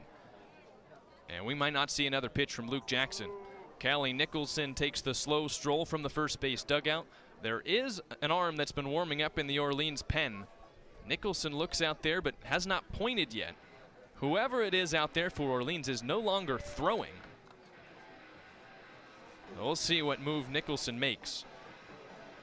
It could also, Jack, be a conversation about where exactly he wants the infielder set up against Ike Irish. Clearly that's been a big conversation with Orleans on where they're shifting, where they want guys. I understand the importance of a defensive shift to try and keep what could be a walk-off hit on the infield, but if you're Orleans, you almost have to play for the double play here. You can't give it up with the shift, but after the Nicholson meeting, that looks like what Orleans is going to do. It's not impossible. They keep Miola pretty close to right behind second, so he can get there and turn 2 if they need it. First and second, 1 out. Auvergne, the game's winning run at second base. And here's the lefty, Ike Irish. First pitch. His line back to the screen. Oh, he got a good hack off, but he couldn't keep it fair. It's 0-1. He wants that one back. Hanging breaking ball, center cut. There's a 90-foot gap on the left side of the infield. If Irish can poke one through, Auvern's got the speed to score. 2 looks. Now the 0-1. Curveball in the dirt, and another good stop by Ayers. 1-1. Auvergne doubled on a pop-up away from the shift that fell behind Miola. Orleans looking to live or die by the sword. They're not changing up the defensive philosophy. It's worked at points today. It has failed at points today. And now the 1-1 to Irish. In the dirt with a fastball. 2-1. Outfield pretty shallow too for Orleans. Good speed at second. They want to make sure on a base hit they have a play at the plate. Jackson sets. Right on left. Here's the 2-1. And Irish flies it into shallow right. Second baseman Mancini's out. Ziegler Namoa comes from behind him, and he calls him off to make the catch. Neither runner can advance as it was too shallow into right. And Chatham's down to its final out in the 9th inning. Now batting for Chatham, the designated hitter. Ike Irish has words for John Bay. He chats in the ear of Chatham's DH today. Right-handed bat coming to the plate. 2 strikeouts for Bay tonight. He's also been hit by a pitch and knocked a sac fly that almost left the yard to left field. Still first and second now, 2 outs as Auvergne gets his lead. Jackson delivers. Bay takes a strike. Slider on the outside corner that he was not a fan of. That pitch on the StatCast strike zone was a good 6 to 8 inches off the outside corner. So Jackson ahead 0-1. Right on right, the pitch. Auvergne takes off for third, and it's a foul ball. On a pitch that Bay was trying to take, it clips the bat. And it's 0-2.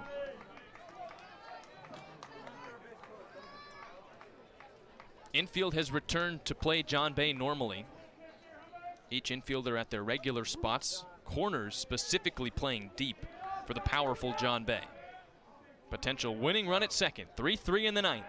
And Jackson spins and looks back to Auvergne.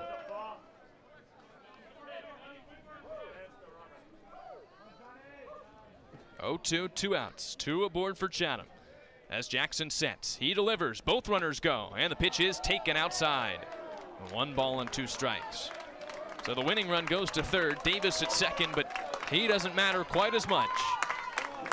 And now you hear the crowd start to get a little bit louder here at Veterans Field. They had a walk-off about a week ago. Could be a spoiled fan base here tonight. 1-2 pitch. High, ball 2.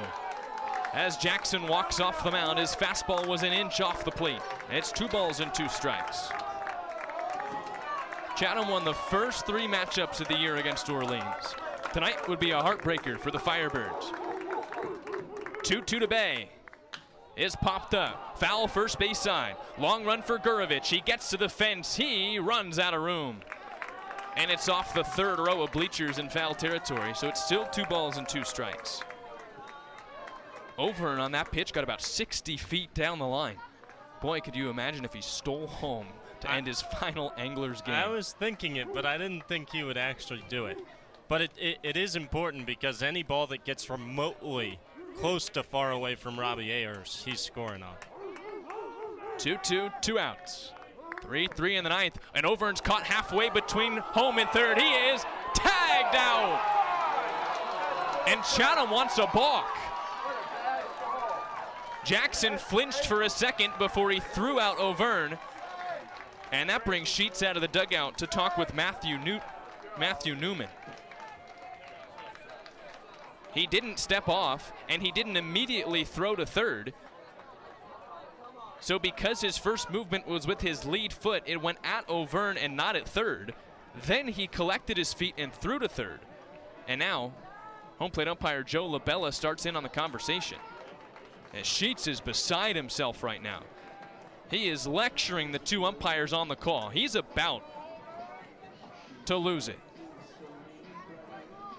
And he shrugs them off. He is yelling at both umpires as they turn their backs towards him. And that ends the 9th inning, which means we get extra baseball. 3-3 going to the 10th here at Veterans Field. Murphy heads back out, and the A's spoil a golden opportunity in the 9th. It'll be the bottom third of the order: Austin Smith, Lorenzo Miola, and Mike Mancini, as Robbie Ayers will be the runner at second. Extra inning rules mean a runner starts at second. No outs to start the inning. And Hayden Murphy tries to make it at least one or potentially no runs and give Chatham a chance to win the game. Stick with us if you didn't want to miss the 9th. You absolutely don't want to skip out on the 10th. 3-3 Orleans and Chatham. Does it get much better than this on the Cape Cod Baseball Network?